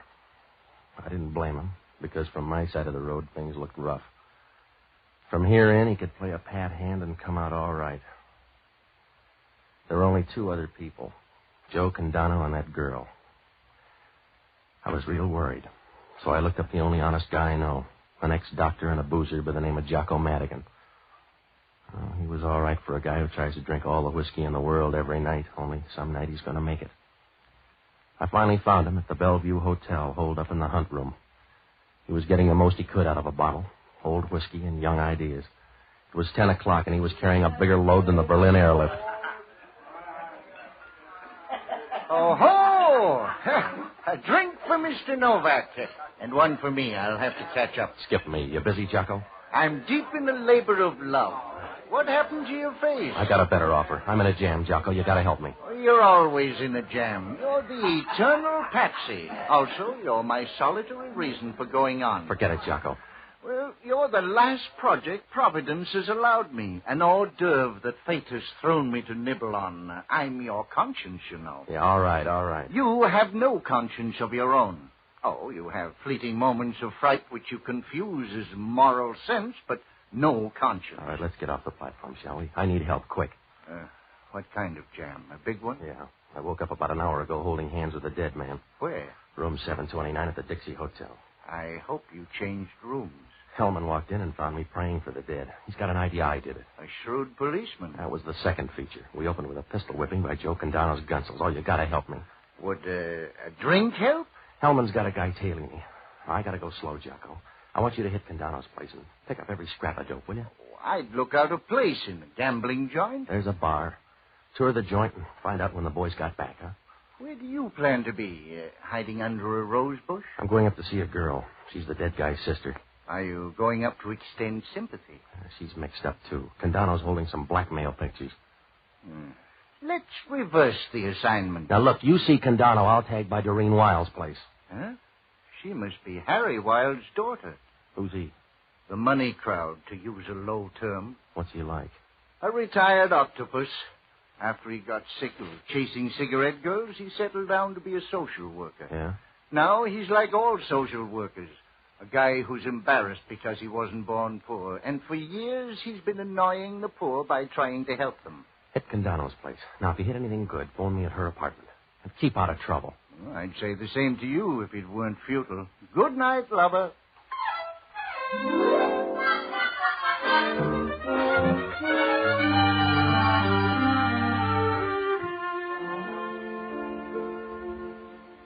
When I walked out, Geary Street was cold and deserted.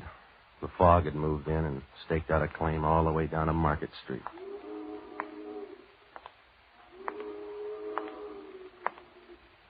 There were two Marines across the street arguing, so I didn't hear it at first. When I got out of range, I began to hear the footsteps behind me. I stopped once, and the footsteps broke off. I walked on a few yards, and the footsteps were right behind me. They had a familiar ring, and I was sure it was either Hellman or a water buffalo. When I stopped and waited, Hellman walked up. You're out late, Novak. What happened to that tail? Did he ask for more dough? I put our best man on it. Where are you going?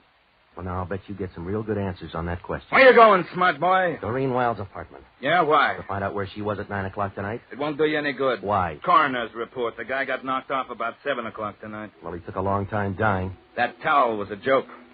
If he wasn't strangled, he would have been red-faced. He wasn't. Oh, well, now, let me guess, Hellman. He died of lingering malaria. Yeah, he was poisoned. That means he was dead when you brought him in. Oh, that changes things, doesn't it? A little. Don't let me keep you, Novak. I'm busy anyway. Yeah? Yeah. Checking your alibi for 7 o'clock.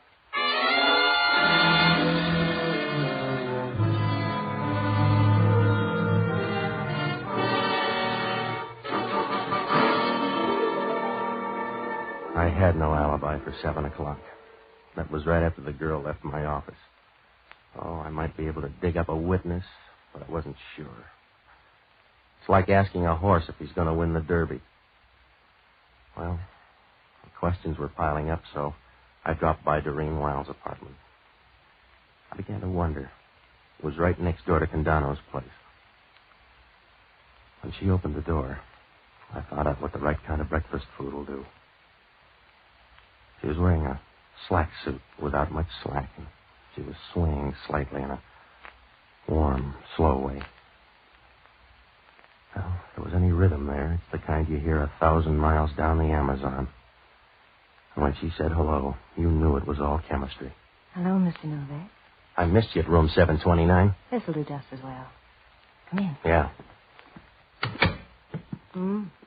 You're wearing your face a different style. Yeah, Candono's boys didn't like it the old way. I like it. I like it very much. Yeah, what happened to you tonight? Frank was supposed to pick me up. He didn't come by. I see. Your brother finally showed up at the hotel. Oh, yeah? Yeah. He paid off that IOU. Is that a quaint way of telling me he's dead? I suppose. Oh, don't sob so loud. You'll wake the neighbors. You know by this time that to me Frank was a poor excuse at best. Nothing more. Besides, I knew he was dead. Father's down there now identifying the body.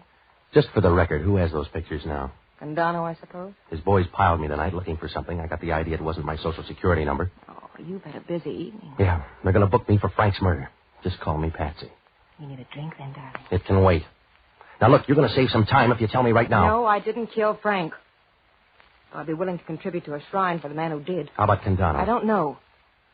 In fact, I don't know Mr. Candono. Thirsty yet? Yeah, go ahead. Patsy, I'll give you $5,000 to find out who killed Frank. Hmm?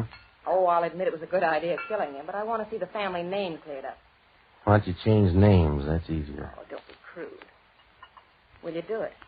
I may hang, and you can save your $5,000. Here's your drink. The money might help. Should we call it a bargain? Suit yourself. You don't want to stand there balancing that drink. No. That's it. Sit down. You know, you're an interesting guy, Patsy. I like you. Yeah? Yes, don't snowball the statement. Why'd you make it then? It seems safe enough. You sure? You're a little close, Patsy. Are you sure? At this point, I don't care. Come here, baby. Patsy. What's on your mind?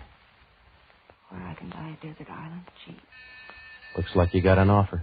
Father, he's forgotten his key. Excuse me. Come on over, Father. I want you to meet Mr. Novak. Mr. Novak? Yeah, they think I killed your son. Hi. He's the one I told you about. Oh, yes. Yes, now I remember. It's probably for me.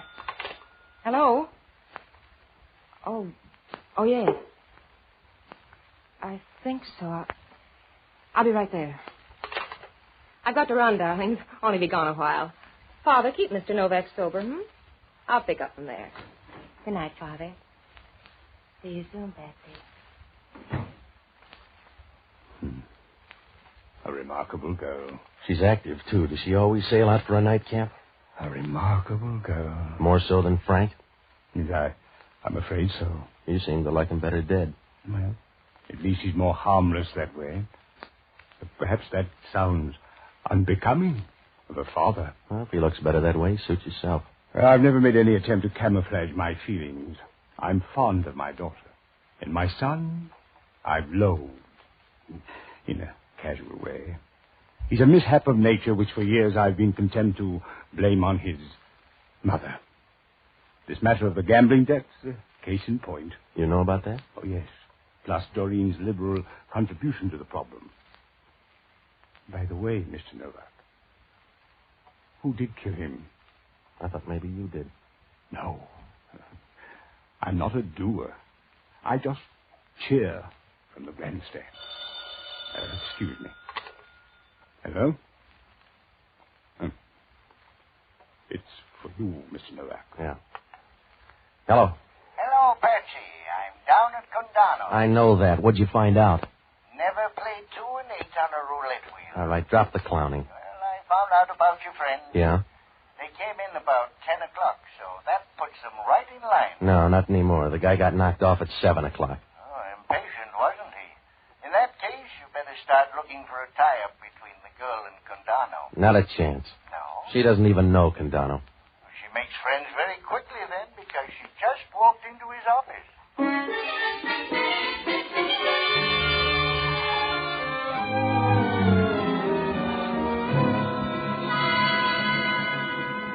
Well, things were beginning to fall into place. If the girl and Candono were that chummy, they were using those pictures. To squeeze the old man, probably. There was only one thing about it that didn't make sense. Why did Candono's boys beat my brains out if he had the pictures all along? Well, I talked to the old man a while, and then I headed for Candono's joint. They were closed when I got there, so I went home to bed. Oh, I'd have given a good price if tomorrow never rolled around. But the sun was eating through the haze the next morning when I walked into Candono's place. A sad old biddy with a mop told me Candono was in his office, so I knocked on the door. Yeah? Hello, Candono. I'm the guy your boys pistol whipped. Novak? Come on in. I wouldn't worry. Maybe you'll heal handsome. Thanks. I'm sorry about that, Novak. I'll bet you are. Well, that's the way you'll get it. It won't come engraved. If I say I'm sorry, I'm sorry. Oh, you're full of tears. You going to shed one when they send me up on a bum murder rap? No, I'll buy you a handkerchief, though. If you got the time, you might tell me what Doreen Wilde was doing in here last night. What do you care? Maybe we're in love. And maybe you're putting the screws on old man Wilde. Hello? Yeah. Did you tell anybody you were coming here? No, just a birdie. It's for you. Yeah. Hello, Jocko. When?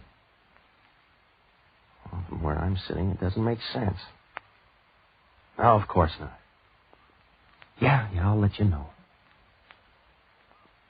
Well, how you feeling, Candono? Get to the point, Novak. They found a dead guy out in the marina this morning. He was shot and banged up badly, but they identified him. What's that to me? Nothing, except they identified him as Joe Candono. Confused? No. It was a guy named Eddie Darrow. Friend of yours? Yeah, I guess he was. What does that prove? It proves lots, Novak. It proves unless you find her in a cemetery, never trust a woman.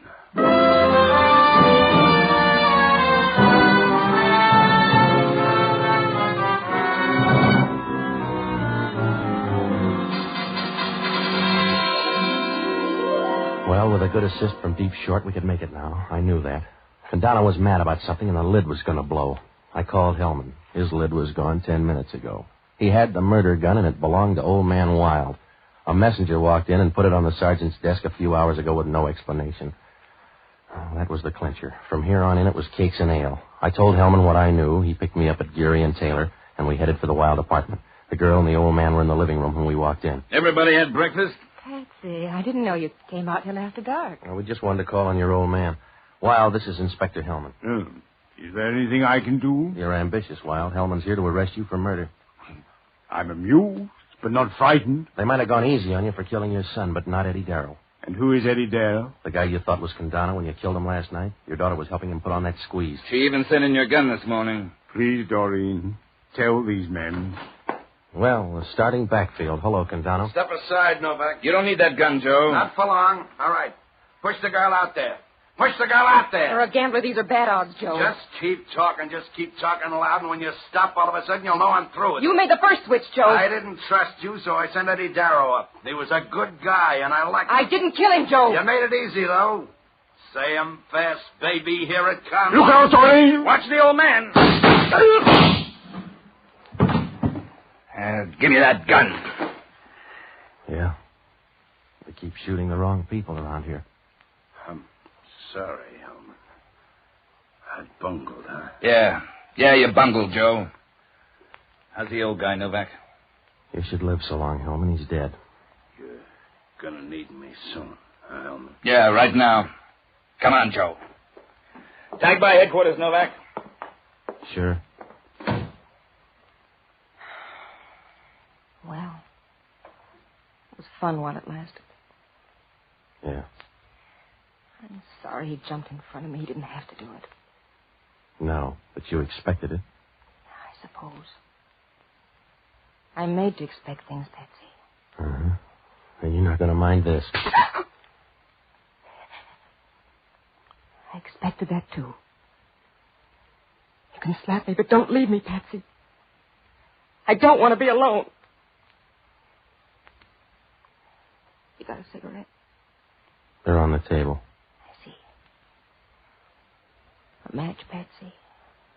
You go build your own fire. I'm leaving. Please, Patsy, I don't want to be alone. You won't. I'll send you a whistle. Goodbye.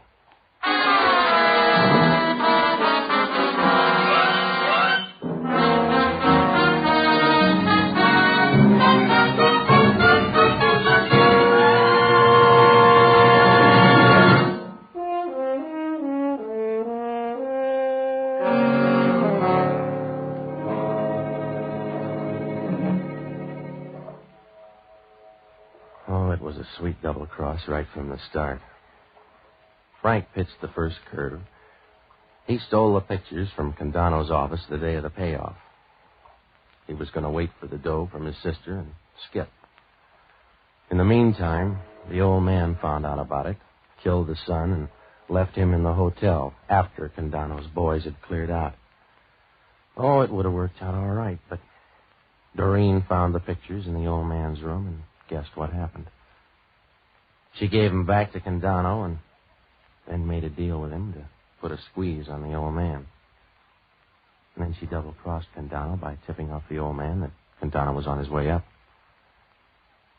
I guess he figured the girl for a fast play and sent a pal instead.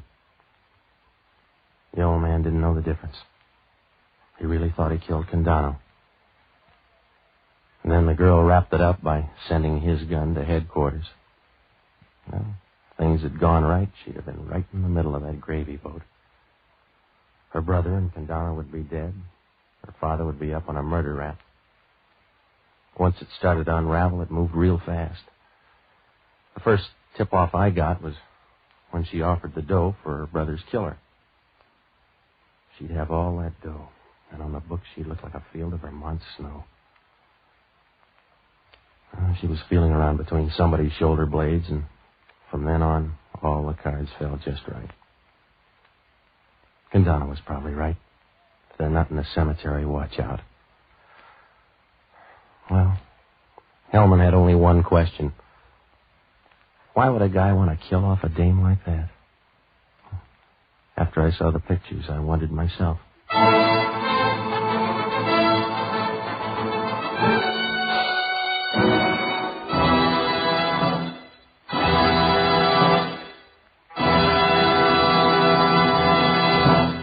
The Armed Forces Radio Service has just brought you Pat Novak For Hire, starring Jack Webb. Pat Novak is produced by William P. Russo. Jocko Madigan is played by Tudor Owen. Inspector Hellman is played by Raymond Burr.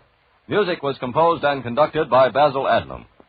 Be with us again next week when over most of these same stations we'll bring you Pat Novak For Hire.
The story you are about to hear is true. Only the names have been changed to protect the innocent. Fatima Cigarettes, best of all long cigarettes, brings you Dragnet.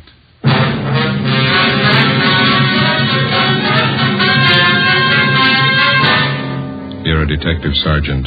You're assigned a homicide detail. A man and his wife are found dead in a rooming house. A dead parrot lies on the floor beside them. The killer set fire to the room to cover his tracks. Your job, get him. You'll be amazed when you compare Fatima with other long cigarettes. You'll find they now cost the same. But in Fatima, the difference is quality. You see, Fatima is the quality king-size cigarette because it contains the finest Turkish and domestic tobaccos superbly blended. And Fatima is extra mild, with a much different, much better flavor and aroma than any other long cigarette. Because of its quality, its extra mildness, its better flavor and aroma, Fatima has more than doubled its smokers coast to coast. So try comparing Fatima yourself. Fatimas now cost the same as other long cigarettes, but your first puff will tell you... Ah, that's different. Yes, in Fatima, the difference is quality. Ask your dealer for Fatima, the quality king-size cigarette. Best of all long cigarettes. Start enjoying Fatima tomorrow.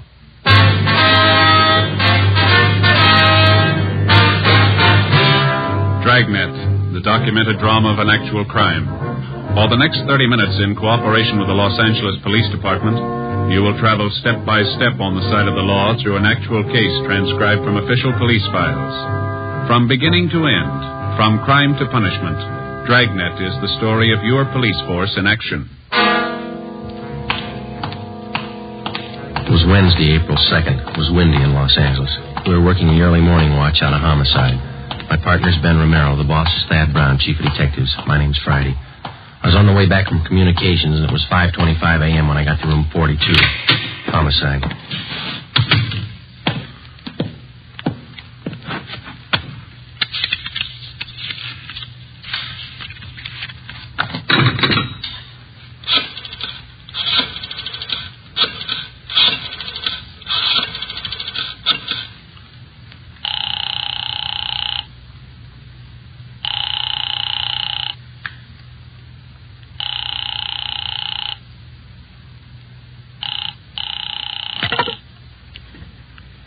Hello?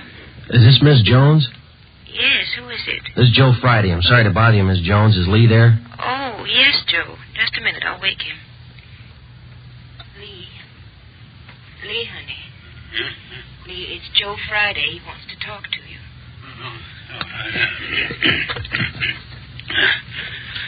Yeah, Joe. What is it? I'm sorry to wake you. Can you come down right away? What's the trouble? Got a call from fire headquarters a couple of minutes ago. Yeah? They had a fire in a rooming house over on 7th Street. They found 2 dead bodies in one of the rooms. Yeah?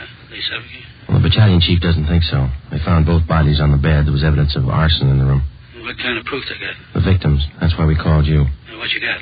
Fire department thinks they were dead before the fire started. 5:30 a.m. Romero and I drove out to the rooming house on 7th Street. It was a 2-story building in the middle of the block between South Grand and Toledo Avenue. On one side of it was a small transient hotel, and the other a building which housed a bookbinding firm and studios for an acrobatic dancing school. When we got there, the salvage crew was still working. We were directed to the 2nd floor, where we met with a man in charge from the fire department, Battalion Chief Sullivan. It's right down the hall here. Watch your step there. Oh, yeah. You have the names of the victims, Chief? We think it's Guthrie, Mr. and Mrs. Charles Guthrie. Old couple, lived here for some time, I understand. Here we are. We figure that's where it started, right under the bed over there. Heat must have been terrific. Look at the walls, Joe. Yeah. This is where most of the damage was done, Chief? No, rooms on both sides got it, too. Not as bad as this, though. Guthrie's had 2 rooms. This and the one adjoining. Through the door there. Mm-hmm. When the fire starts, got any idea? About 4:45, I'd say. Landlady smelled the smoke about 10 to 5, put in the alarm. Fire was out 3 minutes after 5. Any other casualties besides the Guthries, I mean? No, just the 2. Okay. Over on the bed here.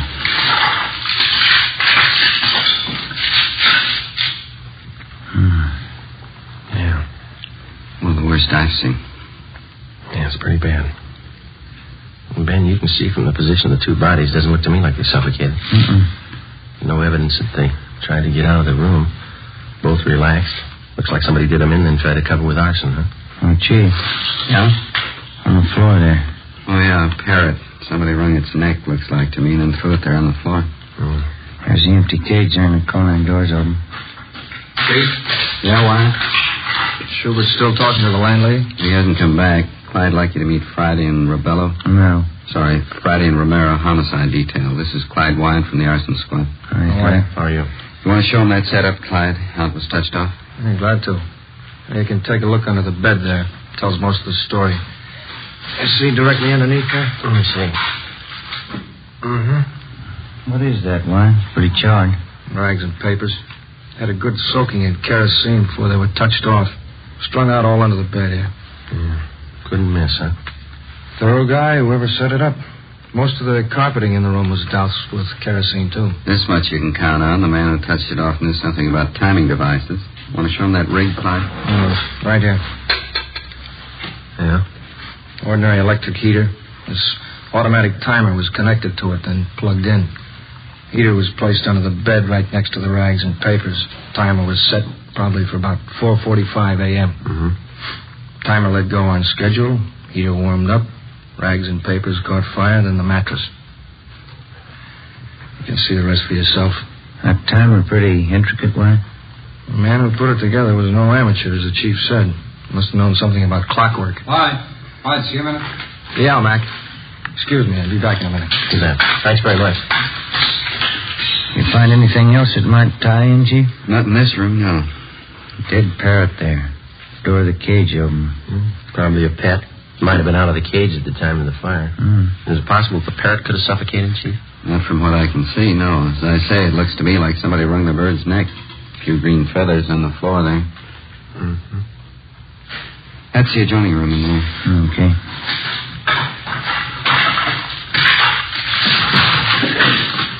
I figure the Guthries used it as a sitting room. Yeah. You can see the fire didn't wipe out everything in here. Mm-hmm. Hey, Joe. Come here a minute. Right. This carpet here with a door. Dark stains. Let me see. What do you think? Could be blood. Heavy stains, sure enough of them. Yeah. Looks like more of them by that desk there, and some on the wall, too. Desk drawer's open here. Yeah, I see that. That's about it. You know as much as we do so far. Yeah. We know how the fire was touched off. We're satisfied it didn't kill those 2 people in there. The boys from our arson squad talking to the other roomers in the building? Right now, you can check with them. Okay. Well, thank you very much, Chief. I certainly appreciate it. Not at all. Do The usual breaks, isn't it? How's that? This is Fire Prevention Week. 5:53 a.m. Lieutenant Lee Jones and the crew from the crime lab arrived. Davis, the photographer, Dean Bergman from Leighton Prince. Pictures were taken of both rooms, which made up Mr. and Mrs. Guthrie's living quarters. Photographs of the bodies were taken. Bergman processed for fingerprints. While Lee Jones continued his investigation, Ben and I went down the hall to the landlady's apartment, where we met with Ray Schubert, one of the men from the arson squad. These men are from Homicide Division. Sergeant Friday, Sergeant Romero, Mrs. Stedman, that right? Yes, Clara Stedman. How do you do? I manage the house here. Would either of you care for a cup of tea? No, thank you. I wouldn't care for it. When did you last see Mr. and Mrs. Guthrie, ma'am? Well, now, let me see. Miss Guthrie, I saw her just before dinner last night, a little before 6. I went in to borrow an egg and a cup of flour. She was all right then. Was there anyone with her? No, she was alone. What about Mr. Guthrie? When did you last see him? About 7:30. I looked out my window and I saw him closing up the parking lot. Did the Guthries have any visitors at all yesterday? Do you remember that? Well, just one I know of. Jack Marshman. He's working for Mr. Guthrie about a year now. When did Marshman visit the Guthries, do you know? Around 4 yesterday afternoon. Yes, I was there too. Mrs. Guthrie and Jack and I had a cup of tea together. Then Jack left to go back to work, and then I left. You didn't notice anyone else in or near the Guthries' rooms after that? No. I had my dinner and listened to a radio play, and then I went off to bed. Well, I know you're upset, Mrs. Stedman, but can you think of anybody who might have wanted to do away with the Guthries? Anybody who had a reason to do them harm? Oh, as far as I know, Sergeant, they didn't have an enemy in the world. I guess I was wrong. It's a terrible, terrible thing. Yes, ma'am. Now, we'll leave our card here with you. All right. If you want to contact us, don't hesitate to call anytime. All right, thank you. Thank you, Miss Stedman. Goodbye, ma'am. Goodbye.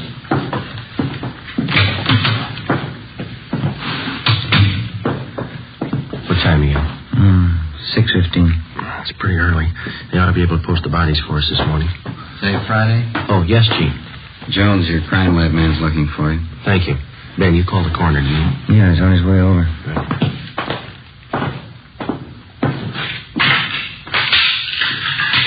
Lee? Hi. I'm looking for you. Got a few things. Yeah, what's that? This hammer. Found it over in the corner under some of the rubble. Yeah. These stains on the metal handle here, on the head, gave it the benzodine test. It's blood. You figure it's a murder weapon? I'll know more when I get the coroner's report. Bergman lifted a lot of nice prints. A lot of them all over everything. Yeah. On the handle of this hammer, on that timing contraption over there, the one that touched off the fire, even left some in the next room on that metal box in the drawer of the desk. How do they look? Got good prints from each room. They match. Come in the next room. Something else. All right.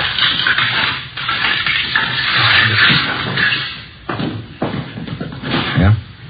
Those stains on the carpet by the door, the stains on the carpet by the desk, those on the wall, blood stains, all of them.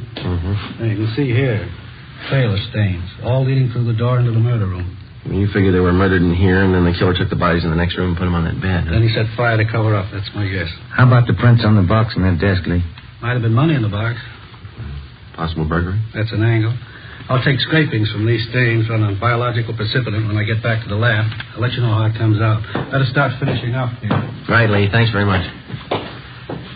Well, looks like we're in fair shape. A hammer, a couple of fingerprints. Right. Romero?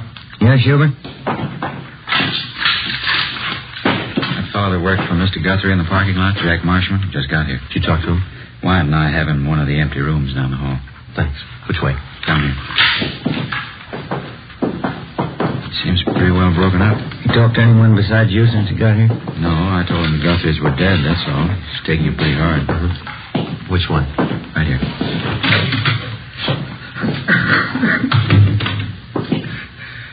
As friends I had, Charlie and Marta. I knew I should have stayed with them. I knew I should have. These men are from Homicide, Mr. Marshman. Huh? Sergeant Friday, Sergeant Romero. Hello, Mr. Marshman. How are you? I don't know what I can tell you. I can't understand what Charlie bought. Well, what can I do to help? We'd like to have you answer a few questions, if you don't mind, sir. Certainly. So anything to help out. Please, you got to find out whoever did it. You got to find out who killed them. We're going to try, Mr. Marshman. Now, would you tell us the last time you saw the Guthries alive? Sure. Maud, Mrs. Guthrie, about 4:15 yesterday afternoon. Me and Mrs. Stedman, she's a landlady, we had tea with her. Then I went back to help Mr. Guthrie at the parking lot. Mm-hmm. When's the last time you saw him? Oh, it's about 6:30. That's when I get off duty at the lot. I said goodbye to Charlie. Never dawned on me it was the last time I'd see him alive. I just can't understand. It's such a vicious thing. Charlie and Marty. It's really terrible. Yes, sir. You want to just sit down there, Mr. Marshman? Oh, thanks. Ray. Yeah? Are you sure you're the only one who talked to Marshman since he died? That's right. I met him at the door downstairs. Well, the only thing you told him was that the Guthries were dead. That's all he got from us. Any chance he could have been in the room since the fire? Not a chance. Then how do you know somebody killed him?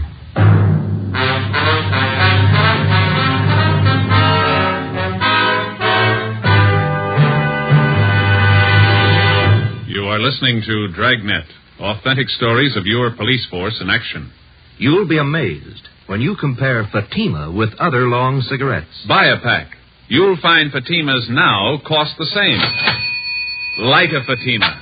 Ah, that's different. What a difference. Yes, friends, in Fatima, the difference is quality. Quality of tobaccos, the finest Turkish and domestic varieties, extra mild and superbly blended, to give you a much different, much better flavor and aroma than any other long cigarette. Quality of manufacture. Smooth, plump cigarettes rolled in the finest paper money can buy. Quality, even to the appearance of the bright, clean yellow package. Carefully wrapped and sealed to bring you Fatima's rich, fresh, extra mild flavor. Try comparing Fatima yourself. Fatimas now cost the same as other long cigarettes, but your first puff will tell you... Ah, that's different. Yes, in Fatima, the difference is quality.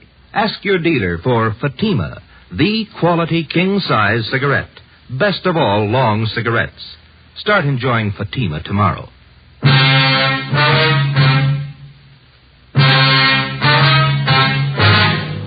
Wednesday, April 2nd, 6:45 a.m. Lee Jones and his men completed their investigation and took their findings back to the crime lab for further examination. The deputy coroner arrived and removed the bodies of Mr. and Mrs. Guthrie to the county morgue. Together with Clyde Wyant and Ray Schubert of the arson squad, Ben and I continued questioning the Guthrie's friend and employee, Jack Marshman. His answers got more confused, and he kept contradicting himself. In some ways, he seemed childlike. In others, a good deal more complex. We strung along. In order to keep up the pretense that he was not a suspect, we asked him to come along with us while we checked his living quarters, a 2-room basement apartment near Olympic and South Flower. We explained it as a routine check. Marshman was calm and self-assured. Well, here it is, officers. You see for yourself. Yeah, Nice, comfortable place. Oh, I like it. I've been here for about 3 years. Well, this room's where I do my living. Pull-down bed. It's a little gas plate over there. It's handy. Compact. I see. What do you use this next room for here, Jack? Oh, it's my shop. I like to put around. You care to see it? Yeah, okay.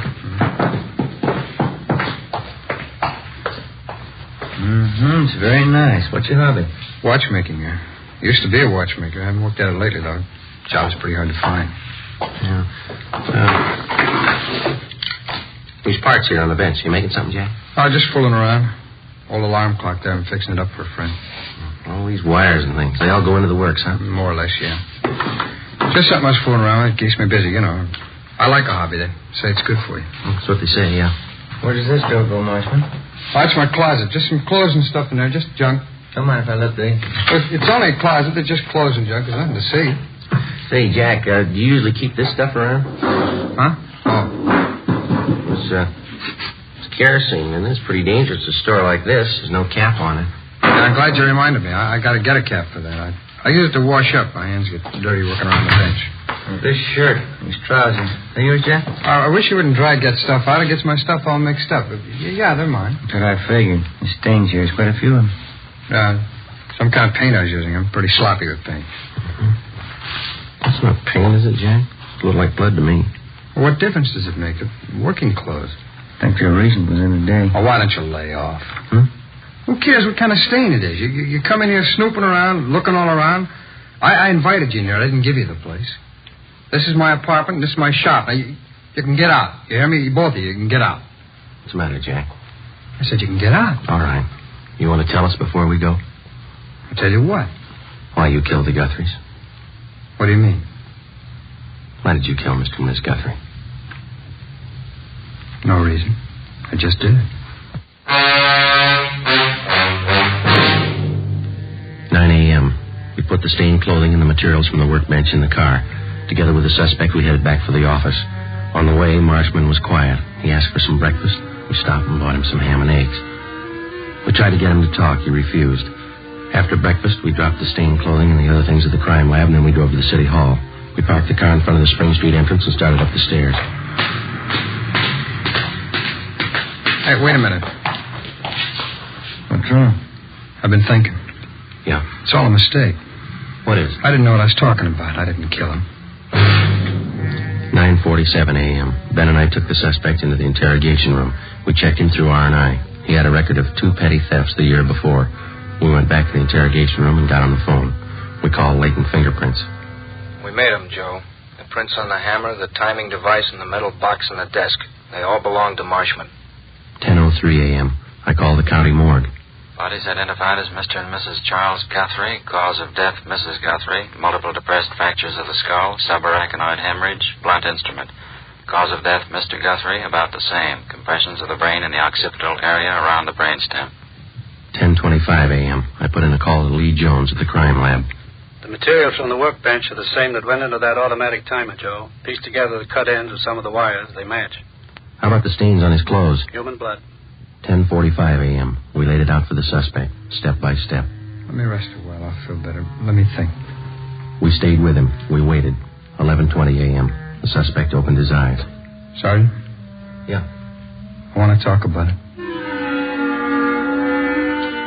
11:25 a.m. Schubert and Wyatt from the arson squad joined us. We called in one of the stenographers to take Marshman's statement, Eleanor Eastlack. She automatically took down the time, the place, and those present. Jack, this is Miss Eastlack. She's going to record your statement so there'll be no misunderstanding as to what you say at this time.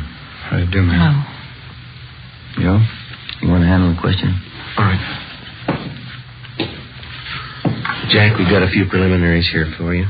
Okay. John Everett Marshman, is that your true name? Yeah. Where do you live? 122.5 Morgan Place, Apartment B. What's your age? 37. Occupation? Watchmaker, when I'm working. Well, Jack, you've indicated to us in a previous conversation that you're willing to make a statement setting forth the true facts surrounding the deaths of Mr. and Miss Charles Guthrie. That's right, I'll tell you. Were you in their home Tuesday, April 1st? That's yesterday. Yeah, that's right, I was. What time did you get there? First time? About 5 minutes to 4 in the afternoon. Mrs. Guthrie was there, and so was the landlady, Mrs. Stedman. We had some tea. Was anybody else present while you were there? No, it's just the 3 of us. How long did you stay there? I left about 4:15, I guess. I guess I was there about 20 minutes. Where'd you go when you left? I went back to the parking lot as usual. Charlie Guthrie left and went home to dinner. He got back about 6:15. I left at 6:30, quitting time. Where'd you go after you left the parking lot? Went around the block and then back to the Guthrie's place. Why'd you go back there? To get money. Charlie never paid me enough. Picked me up and expected me to work for nothing. All right. Now, in your own words, will you tell us just what happened starting when you entered the Guthrie's apartment the second time? Mrs. Guthrie opened the door and I went in. She gave me a cup of tea and I told her I wanted some money. She wouldn't give me any. I don't know why, but I was mad. I was sick and tired of both of them. They never gave me enough money. Eleanor? I'm getting it, Sergeant. All right, go ahead, please. Mrs. Guthrie went in the next room and I went over to the desk and got the money from the box that they keep it in. I don't know how much. I grabbed all of it and that parrot started squawking. Mrs. Guthrie came running in. She saw me with the money and she says, "Jack." I picked up something and hit her. It was the hammer. And I kept hitting her. Can you remember how many times you hit her, Marshman? Oh, I don't know. She fell down. Parrot was still squawking, jumping around the cage. I went over and opened the door of the cage and pulled the parrot out. It stopped moving finally. I went in the bedroom and threw it on the floor, and then I dragged Mrs. Guthrie in the bedroom and put her on the bed, and I left. Where'd you go? No, I don't know. I walked around. Tried to think of something. It was cold. I got a bottle of wine, I drank it, and then I got to thinking about what Charlie'd do when he got home. I knew he'd be sure I did it. He always blamed me for everything. So I finally went back to the Guthrie's place and found the hammer that I used on her. What'd you intend doing with the hammer? Killed Charlie. If she had it coming, so did he. You can't blame me if they forced me into it. Anybody would have done the same. What'd you do after you found the hammer again? I picked it up and waited for Charlie to come home. I remember that. Wine made me feel pretty good. I stood there in the dark holding the hammer, watched out the window for Charlie. It was cold out, I remember that. There was a radio on down the hall, and I held on to the hammer and waited for Charlie. A neon light across the street that came through the windows. The old lady was on the bed in there. I could see the parrot on the floor. It was quiet. I had a smoke. Traffic kept going by outside. I could hear that. I held on to the hammer. It's windy out.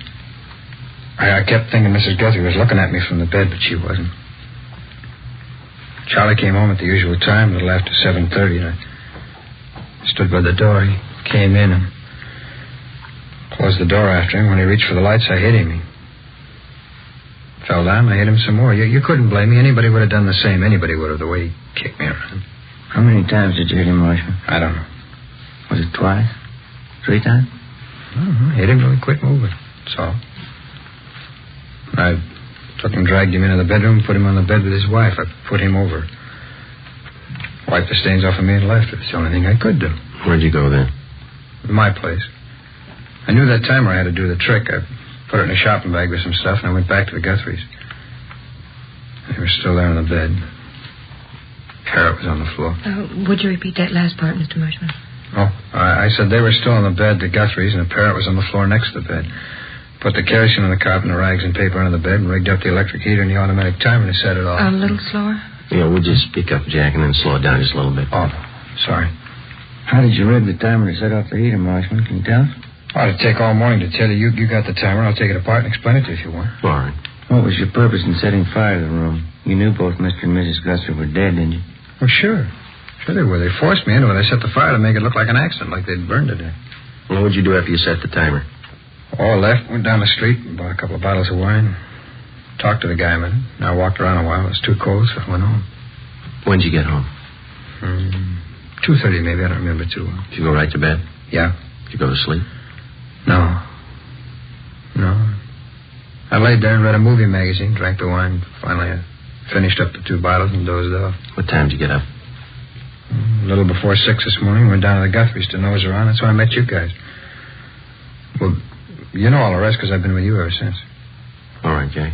Anything else you'd like to add? No, I told you everything. All right. And this statement was given free and voluntarily. There's been no promise of immunity or reward extended to you? Yeah, that's right. Was any force, violence, or duress used to induce you to make this statement? No. Okay. These questions and answers have been recorded by the secretary here. After they've been transcribed, will you be willing to sign it as a true statement? Well, sure, I'll sign it. All right, Owner. Can you get that out as soon as possible? All right, Sergeant. Thank you. You're welcome. Well, that's it, huh? All of it? That's it. Oh, that's good. That's good. I'm tired. It's been a long night, a long one. Get used to it. Huh? They're going to get longer.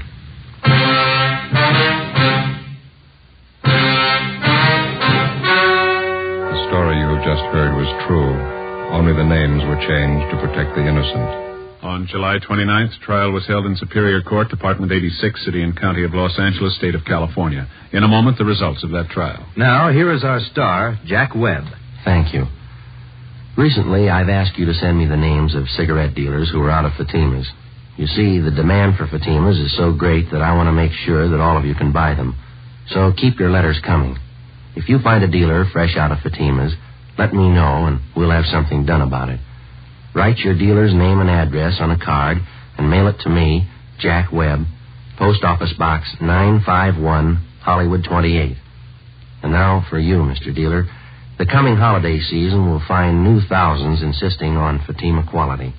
Step up your order for Fatimas tomorrow. Get in on the increasing demand for the quality long cigarette.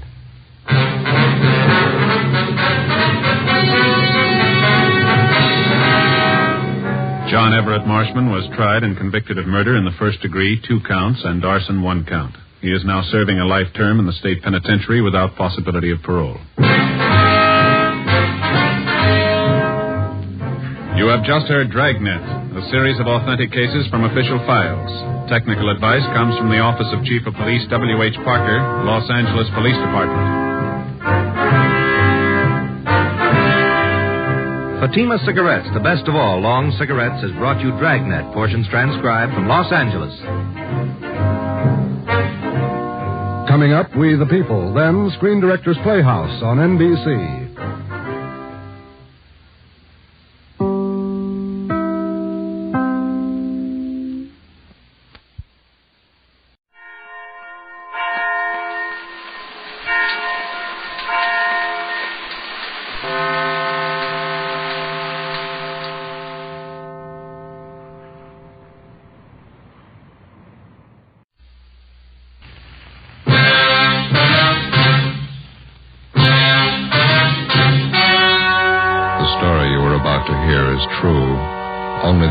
Have been changed to protect the innocent.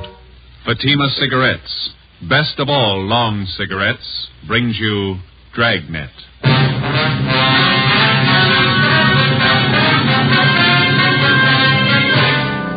You're a detective sergeant. You're assigned a bunco detail. A gang of petty swindlers has set up operations in your city. They're experienced, cunning. They work fast. Your job, get them. You'll be amazed when you compare Fatima with other long cigarettes. You'll find they now cost the same. But in Fatima, the difference is quality. You see, Fatima is the quality king-size cigarette because it contains the finest Turkish and domestic tobaccos superbly blended. And Fatima is extra mild with a much different, much better flavor and aroma than any other long cigarette. Because of its quality, its extra mildness, its better flavor and aroma, Fatima has more than doubled its smokers coast to coast. So try comparing Fatima yourself. Fatimas now cost the same as other long cigarettes, but your first puff will tell you... Ah, that's different. Yes, in Fatima, the difference is quality. Ask your dealer for Fatima, the quality king-size cigarette. Best of all, long cigarettes. Start enjoying Fatima tomorrow.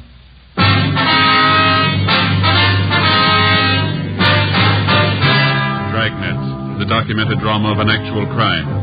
For the next 30 minutes, in cooperation with the Los Angeles Police Department, you will travel step by step on the side of the law through an actual case transcribed from official police files. From beginning to end, from crime to punishment, Dragnet is the story of your police force in action. It was Tuesday, December 14th. It was cold in Los Angeles. We were working the day watch out of bunco detail. My partner's Ben Romero. The boss is Captain McCauley. My name's Friday. It was 10:35 a.m. when I got to room 38. Bunco detail. Joe? Yeah, Ben. Joe, this is Miss Bergstrom. You talked to her on the phone last night? Oh, yeah, sure. This is my partner, Sergeant Friday. How you do? Glad to know you. Would you care to sit down? Thank you. I was downtown, so I thought it'd be just as easy for me to come in and see you. Did you bring those things with you, Miss Bergstrom? Here they are. Wristwatch. Pen and pencil set. Mm-hmm. Sure make them look nice, don't they? On the outside, yeah. Let me take the back off the watch for you. There. You can see for yourself, Sergeant. Yeah, it's junk, not worth 15 cents. Charged me $48 for that watch. Said it was wholesale. He wasn't making any profit on it. Told me he was doing it because he'd known Harry so well. Watch only ran for a day, then it stopped. How about the pen and pencil set, miss? This is bad. Pen's just a shell, won't even write. Same with a pencil. I paid him $30 for them. Mm-hmm. This engraving on the pen was love from Harry. That's Harry's boy he's engaged to. That's how the man got me interested to start with. Came to my house and gave them to me. The watch and the pen and pencil. Said Harry had ordered them as presents for me. See? I just had to cry when he brought them. Poor Harry. When did this man come to your home, Miss Bergstrom? Yesterday morning. Guess I should have been more careful, but I didn't think anybody would do a thing like that. What kind of a story did he give you? Well, he came to the door and told me his name was Spencer. He said Harry had ordered these things as presents for me, and Harry told him to deliver them to my house. The watch looked beautiful in the case. I didn't know anything was wrong. I see. Would you go on, please? He told me it was a special order. Said Harry had written him from overseas a week before. Harry was in the Marine Corps, you know. Mm-hmm. Well, he said he hoped the engraving was all right. The way Harry wrote he wanted it in his letter. I just couldn't take it. I cried. This man, he pretended to be a close friend of Harry? Yeah. That's why I showed him the letter. The one from the Marine Corps about Harry being killed overseas. When did you receive that letter, Miss Bergstrom? 2 days before, on Saturday. Harry's name was on the casualty list on Monday. Yes, we understand. What did the man do when you showed him the letter? He sympathized with me. Or he pretended to. I didn't think there was any trick. I didn't think anybody was that low. Pen and pencil set looked a little cheap, but I wanted them no matter how cheap they were. Harry's last present to me, that's what I thought. How did he broach the idea of money? Well, when he was ready to leave, he told me Harry had ordered the things on credit. He said he didn't want to mention it, but he wondered how I could get payment for the watch and the pen and pencil. Well, he didn't show you a bill, did he? An invoice listing the price of the watch or the engraving that was done? No. And I didn't want him bothering Harry's mother or father at a time like this. I borrowed some money from my dad and paid him. Let's see, it's $48 for the watch, $30 for the pen and pencil set. Yeah. He gave me a phone number to call if the watch needed adjustment. And when I found the watch was a fake, I called the number. It was a Chinese laundry. They didn't know anything about it. You haven't seen or heard from this man since he left your house yesterday morning? No. Could you describe this man for us, Miss Bergstrom? What he looked like? Clothes he was wearing? Well, it's right here in this slip of paper, Sergeant. I wrote it all out for you. Thank you. Well, you're not alone, if that's any consolation. There's an army widow out in Hollywood who was cheated on the same kind of deal last Friday. It's so cruel using a dead person's name to cheat you. Yes, ma'am. How can anybody get lower than that? They keep trying. Ben and I took Miss Bergstrom's crime report. The phony watch and pen and pencil set were booked as evidence. In the past 2 weeks, we'd received a half a dozen identical complaints from relatives or friends of lately deceased persons. The swindler, or con man, as he likes to be called in his trade, gets the names of lately deceased persons from the obituary column or the military casualty list in the newspapers. Then he fixes up some cheap article of merchandise with appropriate engraving and calls on the friends and relatives of the deceased. He pretends to know nothing about the death of the person whom he claims placed the order for the merchandise. In almost every case, the friend or relative agrees to pay for the articles at some exorbitant price. For the con man, it's a lucrative racket. For the public, a vicious one. Wednesday, December 15th, Ben and I looked up an informant, a former con man. What do you think of it, fellas? Been in business for 2 months, doing fine. What do you think of it? Looks great, Judge. Nice setup. Finest baby laundry in South Los Angeles. That's why I advertise. Hey, you don't think that's too broad, do you? No, I don't think so, Judd. You got some nice equipment here. Baby laundry. How'd you ever get started? Father-in-law set me up with a loan. Says he got tired of me trying to sell him bum watches. Well, that's a good break for you, Judd. Say, you got a couple of minutes? We'd like to talk to you. Sure thing. Come on back here. Okay. Fine, thanks. Yeah, it's squared away, living a solid life. Not bad at all, you know. It surprised me. You ever see any of the old gang, Judd? Not much, no. Some of the old grifters look me up now and then, try to touch me. I'll go. Hey, here you are.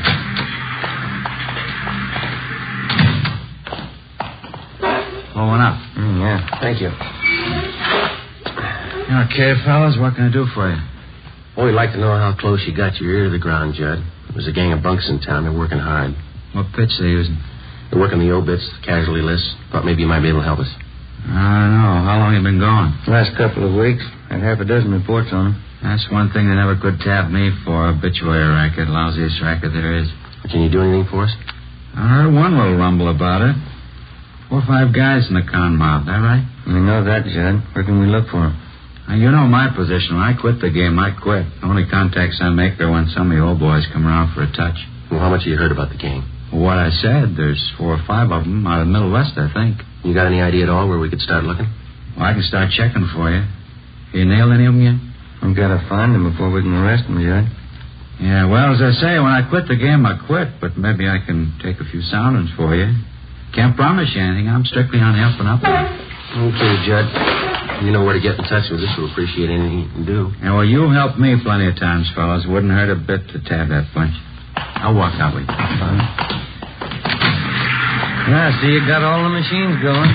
Baby laundry business must be pretty good, huh? It's a staple commodity, fellas. Kids always need a fresh change. Just a minute. Yeah, look at this. Just look at the size of it. Yeah. You ever see anything so small in your life? It's cute, huh? Yeah, what is it? New kind of soakers, I think. Let's see the label here. Yeah, Mother Greg Super Soakers. Kids thing, you sure give me a wallet, you know?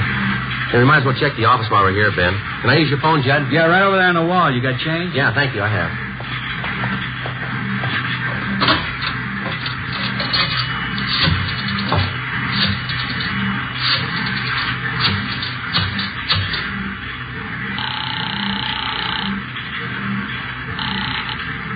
City Hall. 2572. 2572? Bunko fugitive, Brian. Joe Friday, Tom. Anything doing? Yeah, Joe. Think we might have a lead on those bunks working the obituary racket. What do you got? They reached a woman in Highland Park. Where are you? Baby laundry. Oh. Well, it's a Mrs. Westerly. Her daughter was killed in an auto accident. Last night they came around and sold the woman a watch her daughter was supposed to have ordered. Also a necklace and pen and pencil set. $250. Usual junk. Did you talk to this Mrs. Westerly? Yeah, we took the report. The man's description, his M.O., the rest all match up. What's the lead? She watched the man when he left her house. Yeah? He got in a taxi cab. 10:30 a.m. While Sergeants Bryant and Ullery got out a broadcast on the suspect, Ben and I drove to the offices of the cab company where we contacted the special agent. He helped us check the way bills for the preceding night. On the way bill for cab 213, we found the trip listed. Starting point, the intersection nearest the Westerly home. Destination, a hotel on South Flower Street. We went to the hotel and interviewed the desk clerk. From the description we gave him, he identified the man as Fred G. Norris from Minneapolis. At least that's the way he'd signed the hotel register. The clerk told us Norris wasn't in. We had him show us Norris's room. In his suitcases, we found quantities of dime store costume jewelry, monogrammed, and 24 cheap wristwatches and wallets and handbags done in poor quality imitation leather. Also a portable engraving set. The clerk told us that Norris was expected back shortly. We told him to say nothing to the suspect when he arrived. We called the office and arranged for a stakeout at the hotel, and we drove back to the office. 1 p.m. They told us Norris had been recognized from his description and picked up by Unit 17R on the way back to his hotel shortly before noon. Ben and I joined Sergeants Ullery and Bryant in the interrogation room where they were questioning the suspect. He looked about 40 years old, white, male American, about 6 feet tall, 170 pounds. He would admit nothing. Bryant kept questioning him. You're wasting our time on your own, Norris. Face it. You were playing a rough game and you lost. Now, how about it? You're going to feel pretty silly when you find out you got the wrong guy. Who do you work for, Fred? You can do what you want about investigating me. You haven't a thing to hold me on. There's no use wasting any more time. You got that list of victims? Yeah. These are the ones that tabbed Norris. All right, thank you. Couple more here, Joe. Thanks, Ben.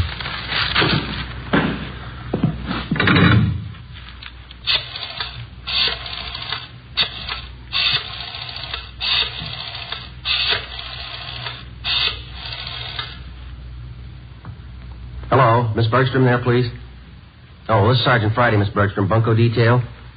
Yeah, we picked up a suspect. We'd like to see if you can identify him. Would it be all right if we sent a card for you right now? All right, fine. Thank you very much. Bye.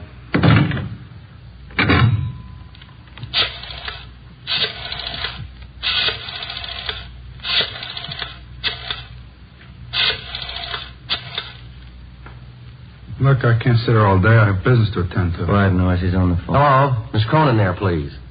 This is Sergeant Friday calling, Miss Cronin. Bunko detail? Yes, ma'am, that's right. I'm sorry to disturb you, but we have a suspect in custody down here. Yes, ma'am? Hey, Sergeant. Could you come down to City Hall right away? Sergeant. Would you hold on just a minute, please? Thank you. Yeah, Norris? You got me. 2:58 p.m. We informed the victims that the special show-up had been canceled. Then we called in a stenographer and had her take Fred Norris's statement.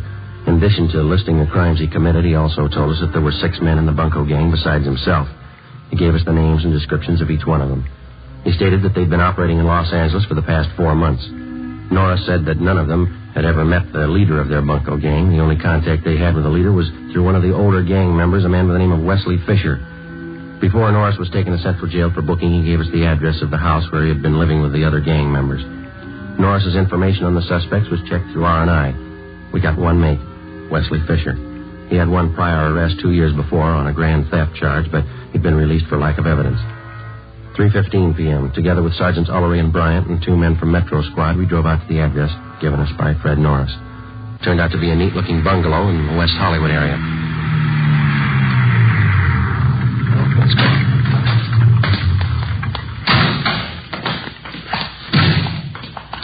We can take the front door, Joe. Yeah. Say, Tom. Yeah? You want to have Johnson and Brewer cover the back of the place, please? Okay, Joe. Maury and I'll cover the side. Thanks. Let's go, man. Did you want to see the people who live here? Yes, ma'am. Do you want to check for the termites now? I'm Mrs. Callahan, the owner. No, ma'am. We want to see the tenants. Oh, I'm afraid you're a little late. Is that so? They just moved out, bagging.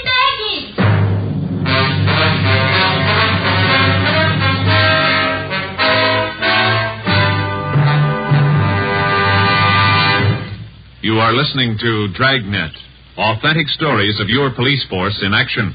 You'll be amazed when you compare Fatima with other long cigarettes. Buy a pack. You'll find Fatimas now cost the same. Light a Fatima. Ah, that's different. What a difference. Yes, friends, in Fatima, the difference is quality. Quality of tobaccos. The finest Turkish and domestic varieties, extra mild and superbly blended, to give you a much different, much better flavor and aroma than any other long cigarette. Quality of manufacture. Smooth, plump cigarettes, rolled in the finest paper money can buy. Quality, even to the appearance of the bright, clean yellow package, carefully wrapped and sealed to bring you Fatima's rich, fresh, extra mild flavor. Try comparing Fatima yourself. Fatimas now cost the same as other long cigarettes, but your first puff will tell you... Ah, that's different. Yes, in Fatima, the difference is quality. Ask your dealer for Fatima, the quality king-size cigarette. Best of all long cigarettes. Start enjoying Fatima tomorrow.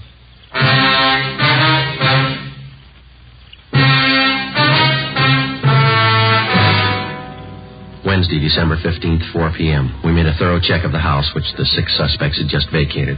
We found nothing that would help us. We talked to the owner of the house where the suspects had been living. She told us that she'd rented the place, furnished to them, about 3 months before.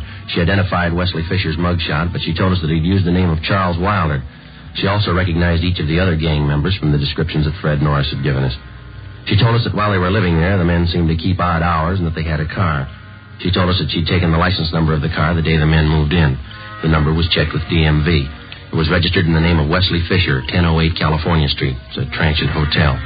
The manager told us Fisher had moved about 9 months ago. There was no forwarding address. We got out an all-points bulletin on Wesley Fisher requesting that all occupants in his car be held for investigation of grand theft. Thursday, December 16th, 8 a.m. Ullery, Bryant, Ben, and I met with Captain McCauley. Where are they getting all this junk they're palming off? Where's their source of supply? The guy we picked up, Norris, told us they brought a good supply of it out with him from the Middle West. That hotel room Norris had downtown, they were using that for a warehouse. They didn't want to keep the stuff at the house they were living in. How are they hitting? Any possibility of stakeouts? No, not unless we cover every name in the columns. You might have to try it. Something's got to be done. Look at these. 2 more this morning, straight out of the obituary column. Took one family for $90. Another one for $60. How about that last run through the stats office? Help you any? They pulled some more mugs for us. I'm going to show them to the victims this morning. How about this Norris? You think he's come up with everything? We were up talking to him again at county jail yesterday. Didn't have anything new, Skipper. We dropped in at the sheriff's bunco detail. They've got one new case, same M.O. Description comes close to one of the guys. The victim was the father of a Navy flyer lost overseas. They sold him a gold watch chain that his son was supposed to have bought him for a present. Solid brass. The sheriff's men got anything new? Well, we've been working pretty close with him. Nothing new. Excuse me. Uncle Fugitive, Captain McCauley. I talked to Joe Friday. Oh, yeah, hold on. You, Friday. Oh, thank you. Yeah. Joe, this is Judd. Can you meet me out at my place? What do you got? Name Wesley Fisher mean anything to you? 8:30 a.m. Ben and I drove out and met with Judd at his home. He was still in his bathrobe when he met us at the door. He told us he had an important appointment downtown at 9 o'clock and he was in a hurry. We talked to him while he shaved. Hope you fellas don't mind. Can't miss this date, lining up some new business, you know. It's all right, Judd. Go right ahead. Yeah, I gotta move fast on these things before they cool, you know. Well, what's the thing with us, Judd? What's the story? Well, I don't know what's worse. Brother Max called me this morning. You remember my brother Max, don't you? No, I don't think so. He works at the Pink Parrot bar in South Main. When you were in to see me the other day about those grifters you want, I gave my brother a tumble on it. Told him to keep an eye open. Now, hand me that towel, will you? Oh, yeah. Here you go. Thanks. They're all steamed up. What'd Max come up with? Well, he's night bartender at the Parrot, you know. Now, last night he spotted a couple of guys at the bar. Had some day old newspapers. Uh-huh. They were sitting there with the papers turned to the obituary column, checking off names, writing down addresses. Max is pretty sharp that way. Spotted them right off. Lousy razor. Does Max know these two men he spotted? No, not by name, but he knew the one of them lived in the hotel next door to the bar. When the hotel night clerk came in for a beer, Max asked him about it. He tabbed one of the guys as Wesley Fisher. Did he have anything on that man? No, the clerk told Max he doesn't live at the hotel, but he spends a lot of time there with Fisher. Well, had he seen Fisher and this other guy at the bar before? Yeah, Max says he's been in before. Got lashed up a couple times. Mm-hmm. Say, would it be okay to contact your brother at his home, Judd? Sure. We don't want to contact him at the bar. Yeah, sure thing. Get your address as soon as I'm finished here. He just moved. I don't know. Hope I didn't get you guys out here for nothing. We appreciate it, Judd. Looks good. Seems to fit. That hotel down there, it's a hang-up. Come on, man. Angles are all there. Let's hope Fisher is. 8:53 a.m. We arrived at the hotel on South Main Street. We checked with the desk clerk who told us that Wesley Fisher had room 37. As far as he knew, Fisher was in his room. We got a pass key from the clerk and went up to room 37 where we found Fisher and another man. He identified himself as Raymond Breen, one of the gang members identified by Fred Norris. We also found a small supply of cheap watches and pen and pencil sets in Fisher's car. It was parked near the hotel. It was impounded. We took both suspects back to the city hall. We questioned them separately in the interrogation room. Breen was first, but he refused to answer our questions. He was taken back to the squad room and Wesley Fisher was brought in. Sit down, Fisher. Thank you. Guess you know why you're here. No, I haven't the least idea. All right, then we'll show you. Do you know Fred Norris? Fred Norris. Name sounds a little familiar. Can't quite place it. He places you pretty well. He says he worked with you and Breen up till a couple of days ago. That's so? Yeah. Says he lived with you in that bungalow out in West Hollywood. That's so. Norris, West Hollywood. When was that? 2 days ago, Fisher. Your landlady identified your mugs, even had the license number of your car. What's it prove, gentlemen? Proves you're lying. You and Breen worked together. You did work with Norris. You're part of one of the filthiest rackets going. Gentlemen, you're making a bad mistake. No, there's no mistake, Fisher. Your picture's been identified by at least a half a dozen victims. Now, you can go on playing coy all you want, but we can prove that the pen and pencil sets that you sold some of the victims are identical to the ones we found in your car. I haven't any idea what you're talking about. Believe me, that's the truth. You wouldn't know the truth if it followed you, mister. Now, look, maybe you're great at conning old men and young girls, but don't try to pass any of it here. Now, just a moment. No, you listen, you two-bit thief. I couldn't begin to tell you off for the rotten things you've been pulling off in this town for the past 3 months. That young girl who lost her boyfriend overseas, that widow out in Hollywood, the old man in Highland Park whose wife passed away. You must have felt pretty sharp cheating them out of a few bucks. Maybe you don't remember, mister, but we do and they do. And you're going to pay for them. You all through? I'm through, Fisher. You're just starting. I have nothing further to say, gentlemen. You can talk to my lawyer. We'll give him your new address. Yes. County jail. Suspects Wesley Fisher and Raymond Breen were booked and transported to the county jail.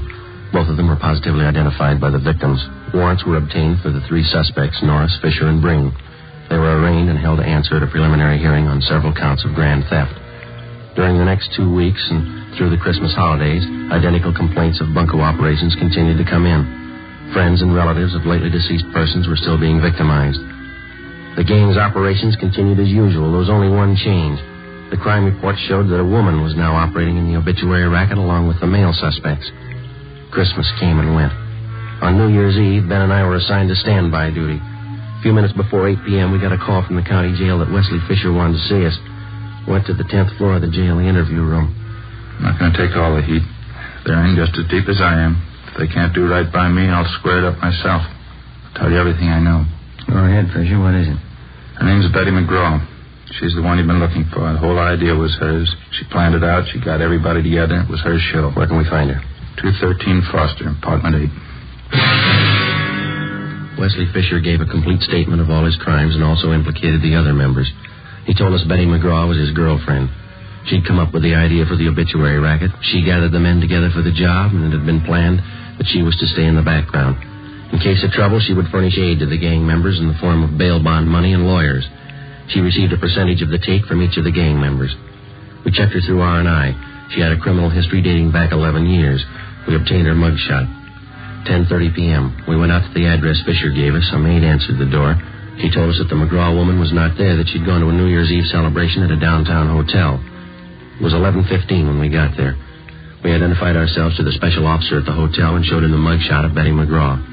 He thought he'd seen her at the main bar. We started looking. Sure do pack 'em in. Yeah. Say, excuse me, please. Can I get through here? Thank you. Sorry, excuse me. Hey, Joe, move this way. I think we can get through. Okay, do you see her yet? No, they're jammed in there. I can't see a thing. Hey, wait a minute. Yeah. Can you see down at the end of the bar there? Where? In the black red? Oh, yeah. That's her. Would you let us through here, please? Excuse me. Sorry. Joe? Right behind you. Is your name Betty McGraw? Is your name Betty McGraw? Sure, I'm Betty McGraw. I don't know you. Who are you anyway? Police officer. We'd like to see you outside. I'm saying it is. This is where the party is, right here. Let's go, lady, outside. Is there a bar outside? I didn't know there was a bar outside. Okay, Ben. Come on, Lenny. I don't know you at all. I'm not going with you.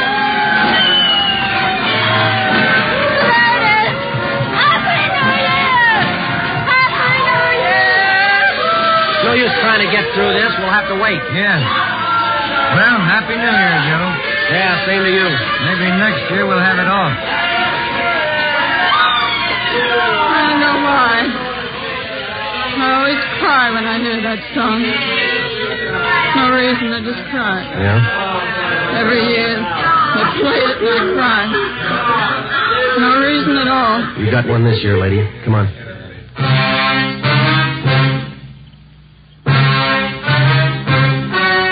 The story you've just heard was true.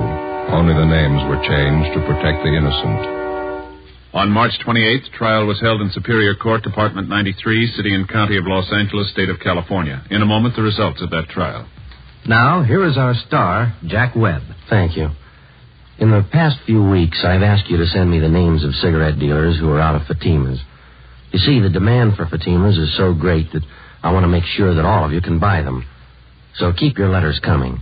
If you find a dealer fresh out of Fatimas, let me know and we'll have something done about it. Write your dealer's name and address on a card and mail it to me, Jack Webb, Post Office Box 951, Hollywood 28. That's Jack Webb, Post Office Box 951, Hollywood 28. Now for you, Mr. Dealer. The coming holiday season will find new thousands insisting on Fatima quality. So step up your order for Fatimas tomorrow. Get in on the increasing demand for the quality long cigarettes.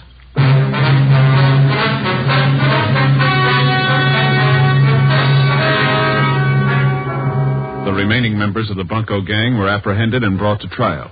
All of them, including the gang leader, Elizabeth McGraw, were tried and convicted of grand theft. They are now serving their terms in the state penitentiary.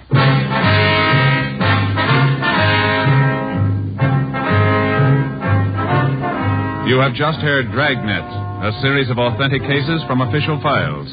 Technical advice comes from the Office of Chief of Police W.H. Parker, Los Angeles Police Department.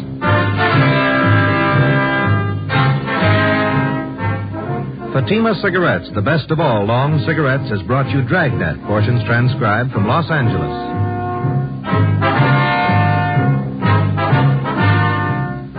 Coming up, We the People, then Screen Directors Playhouse on NBC.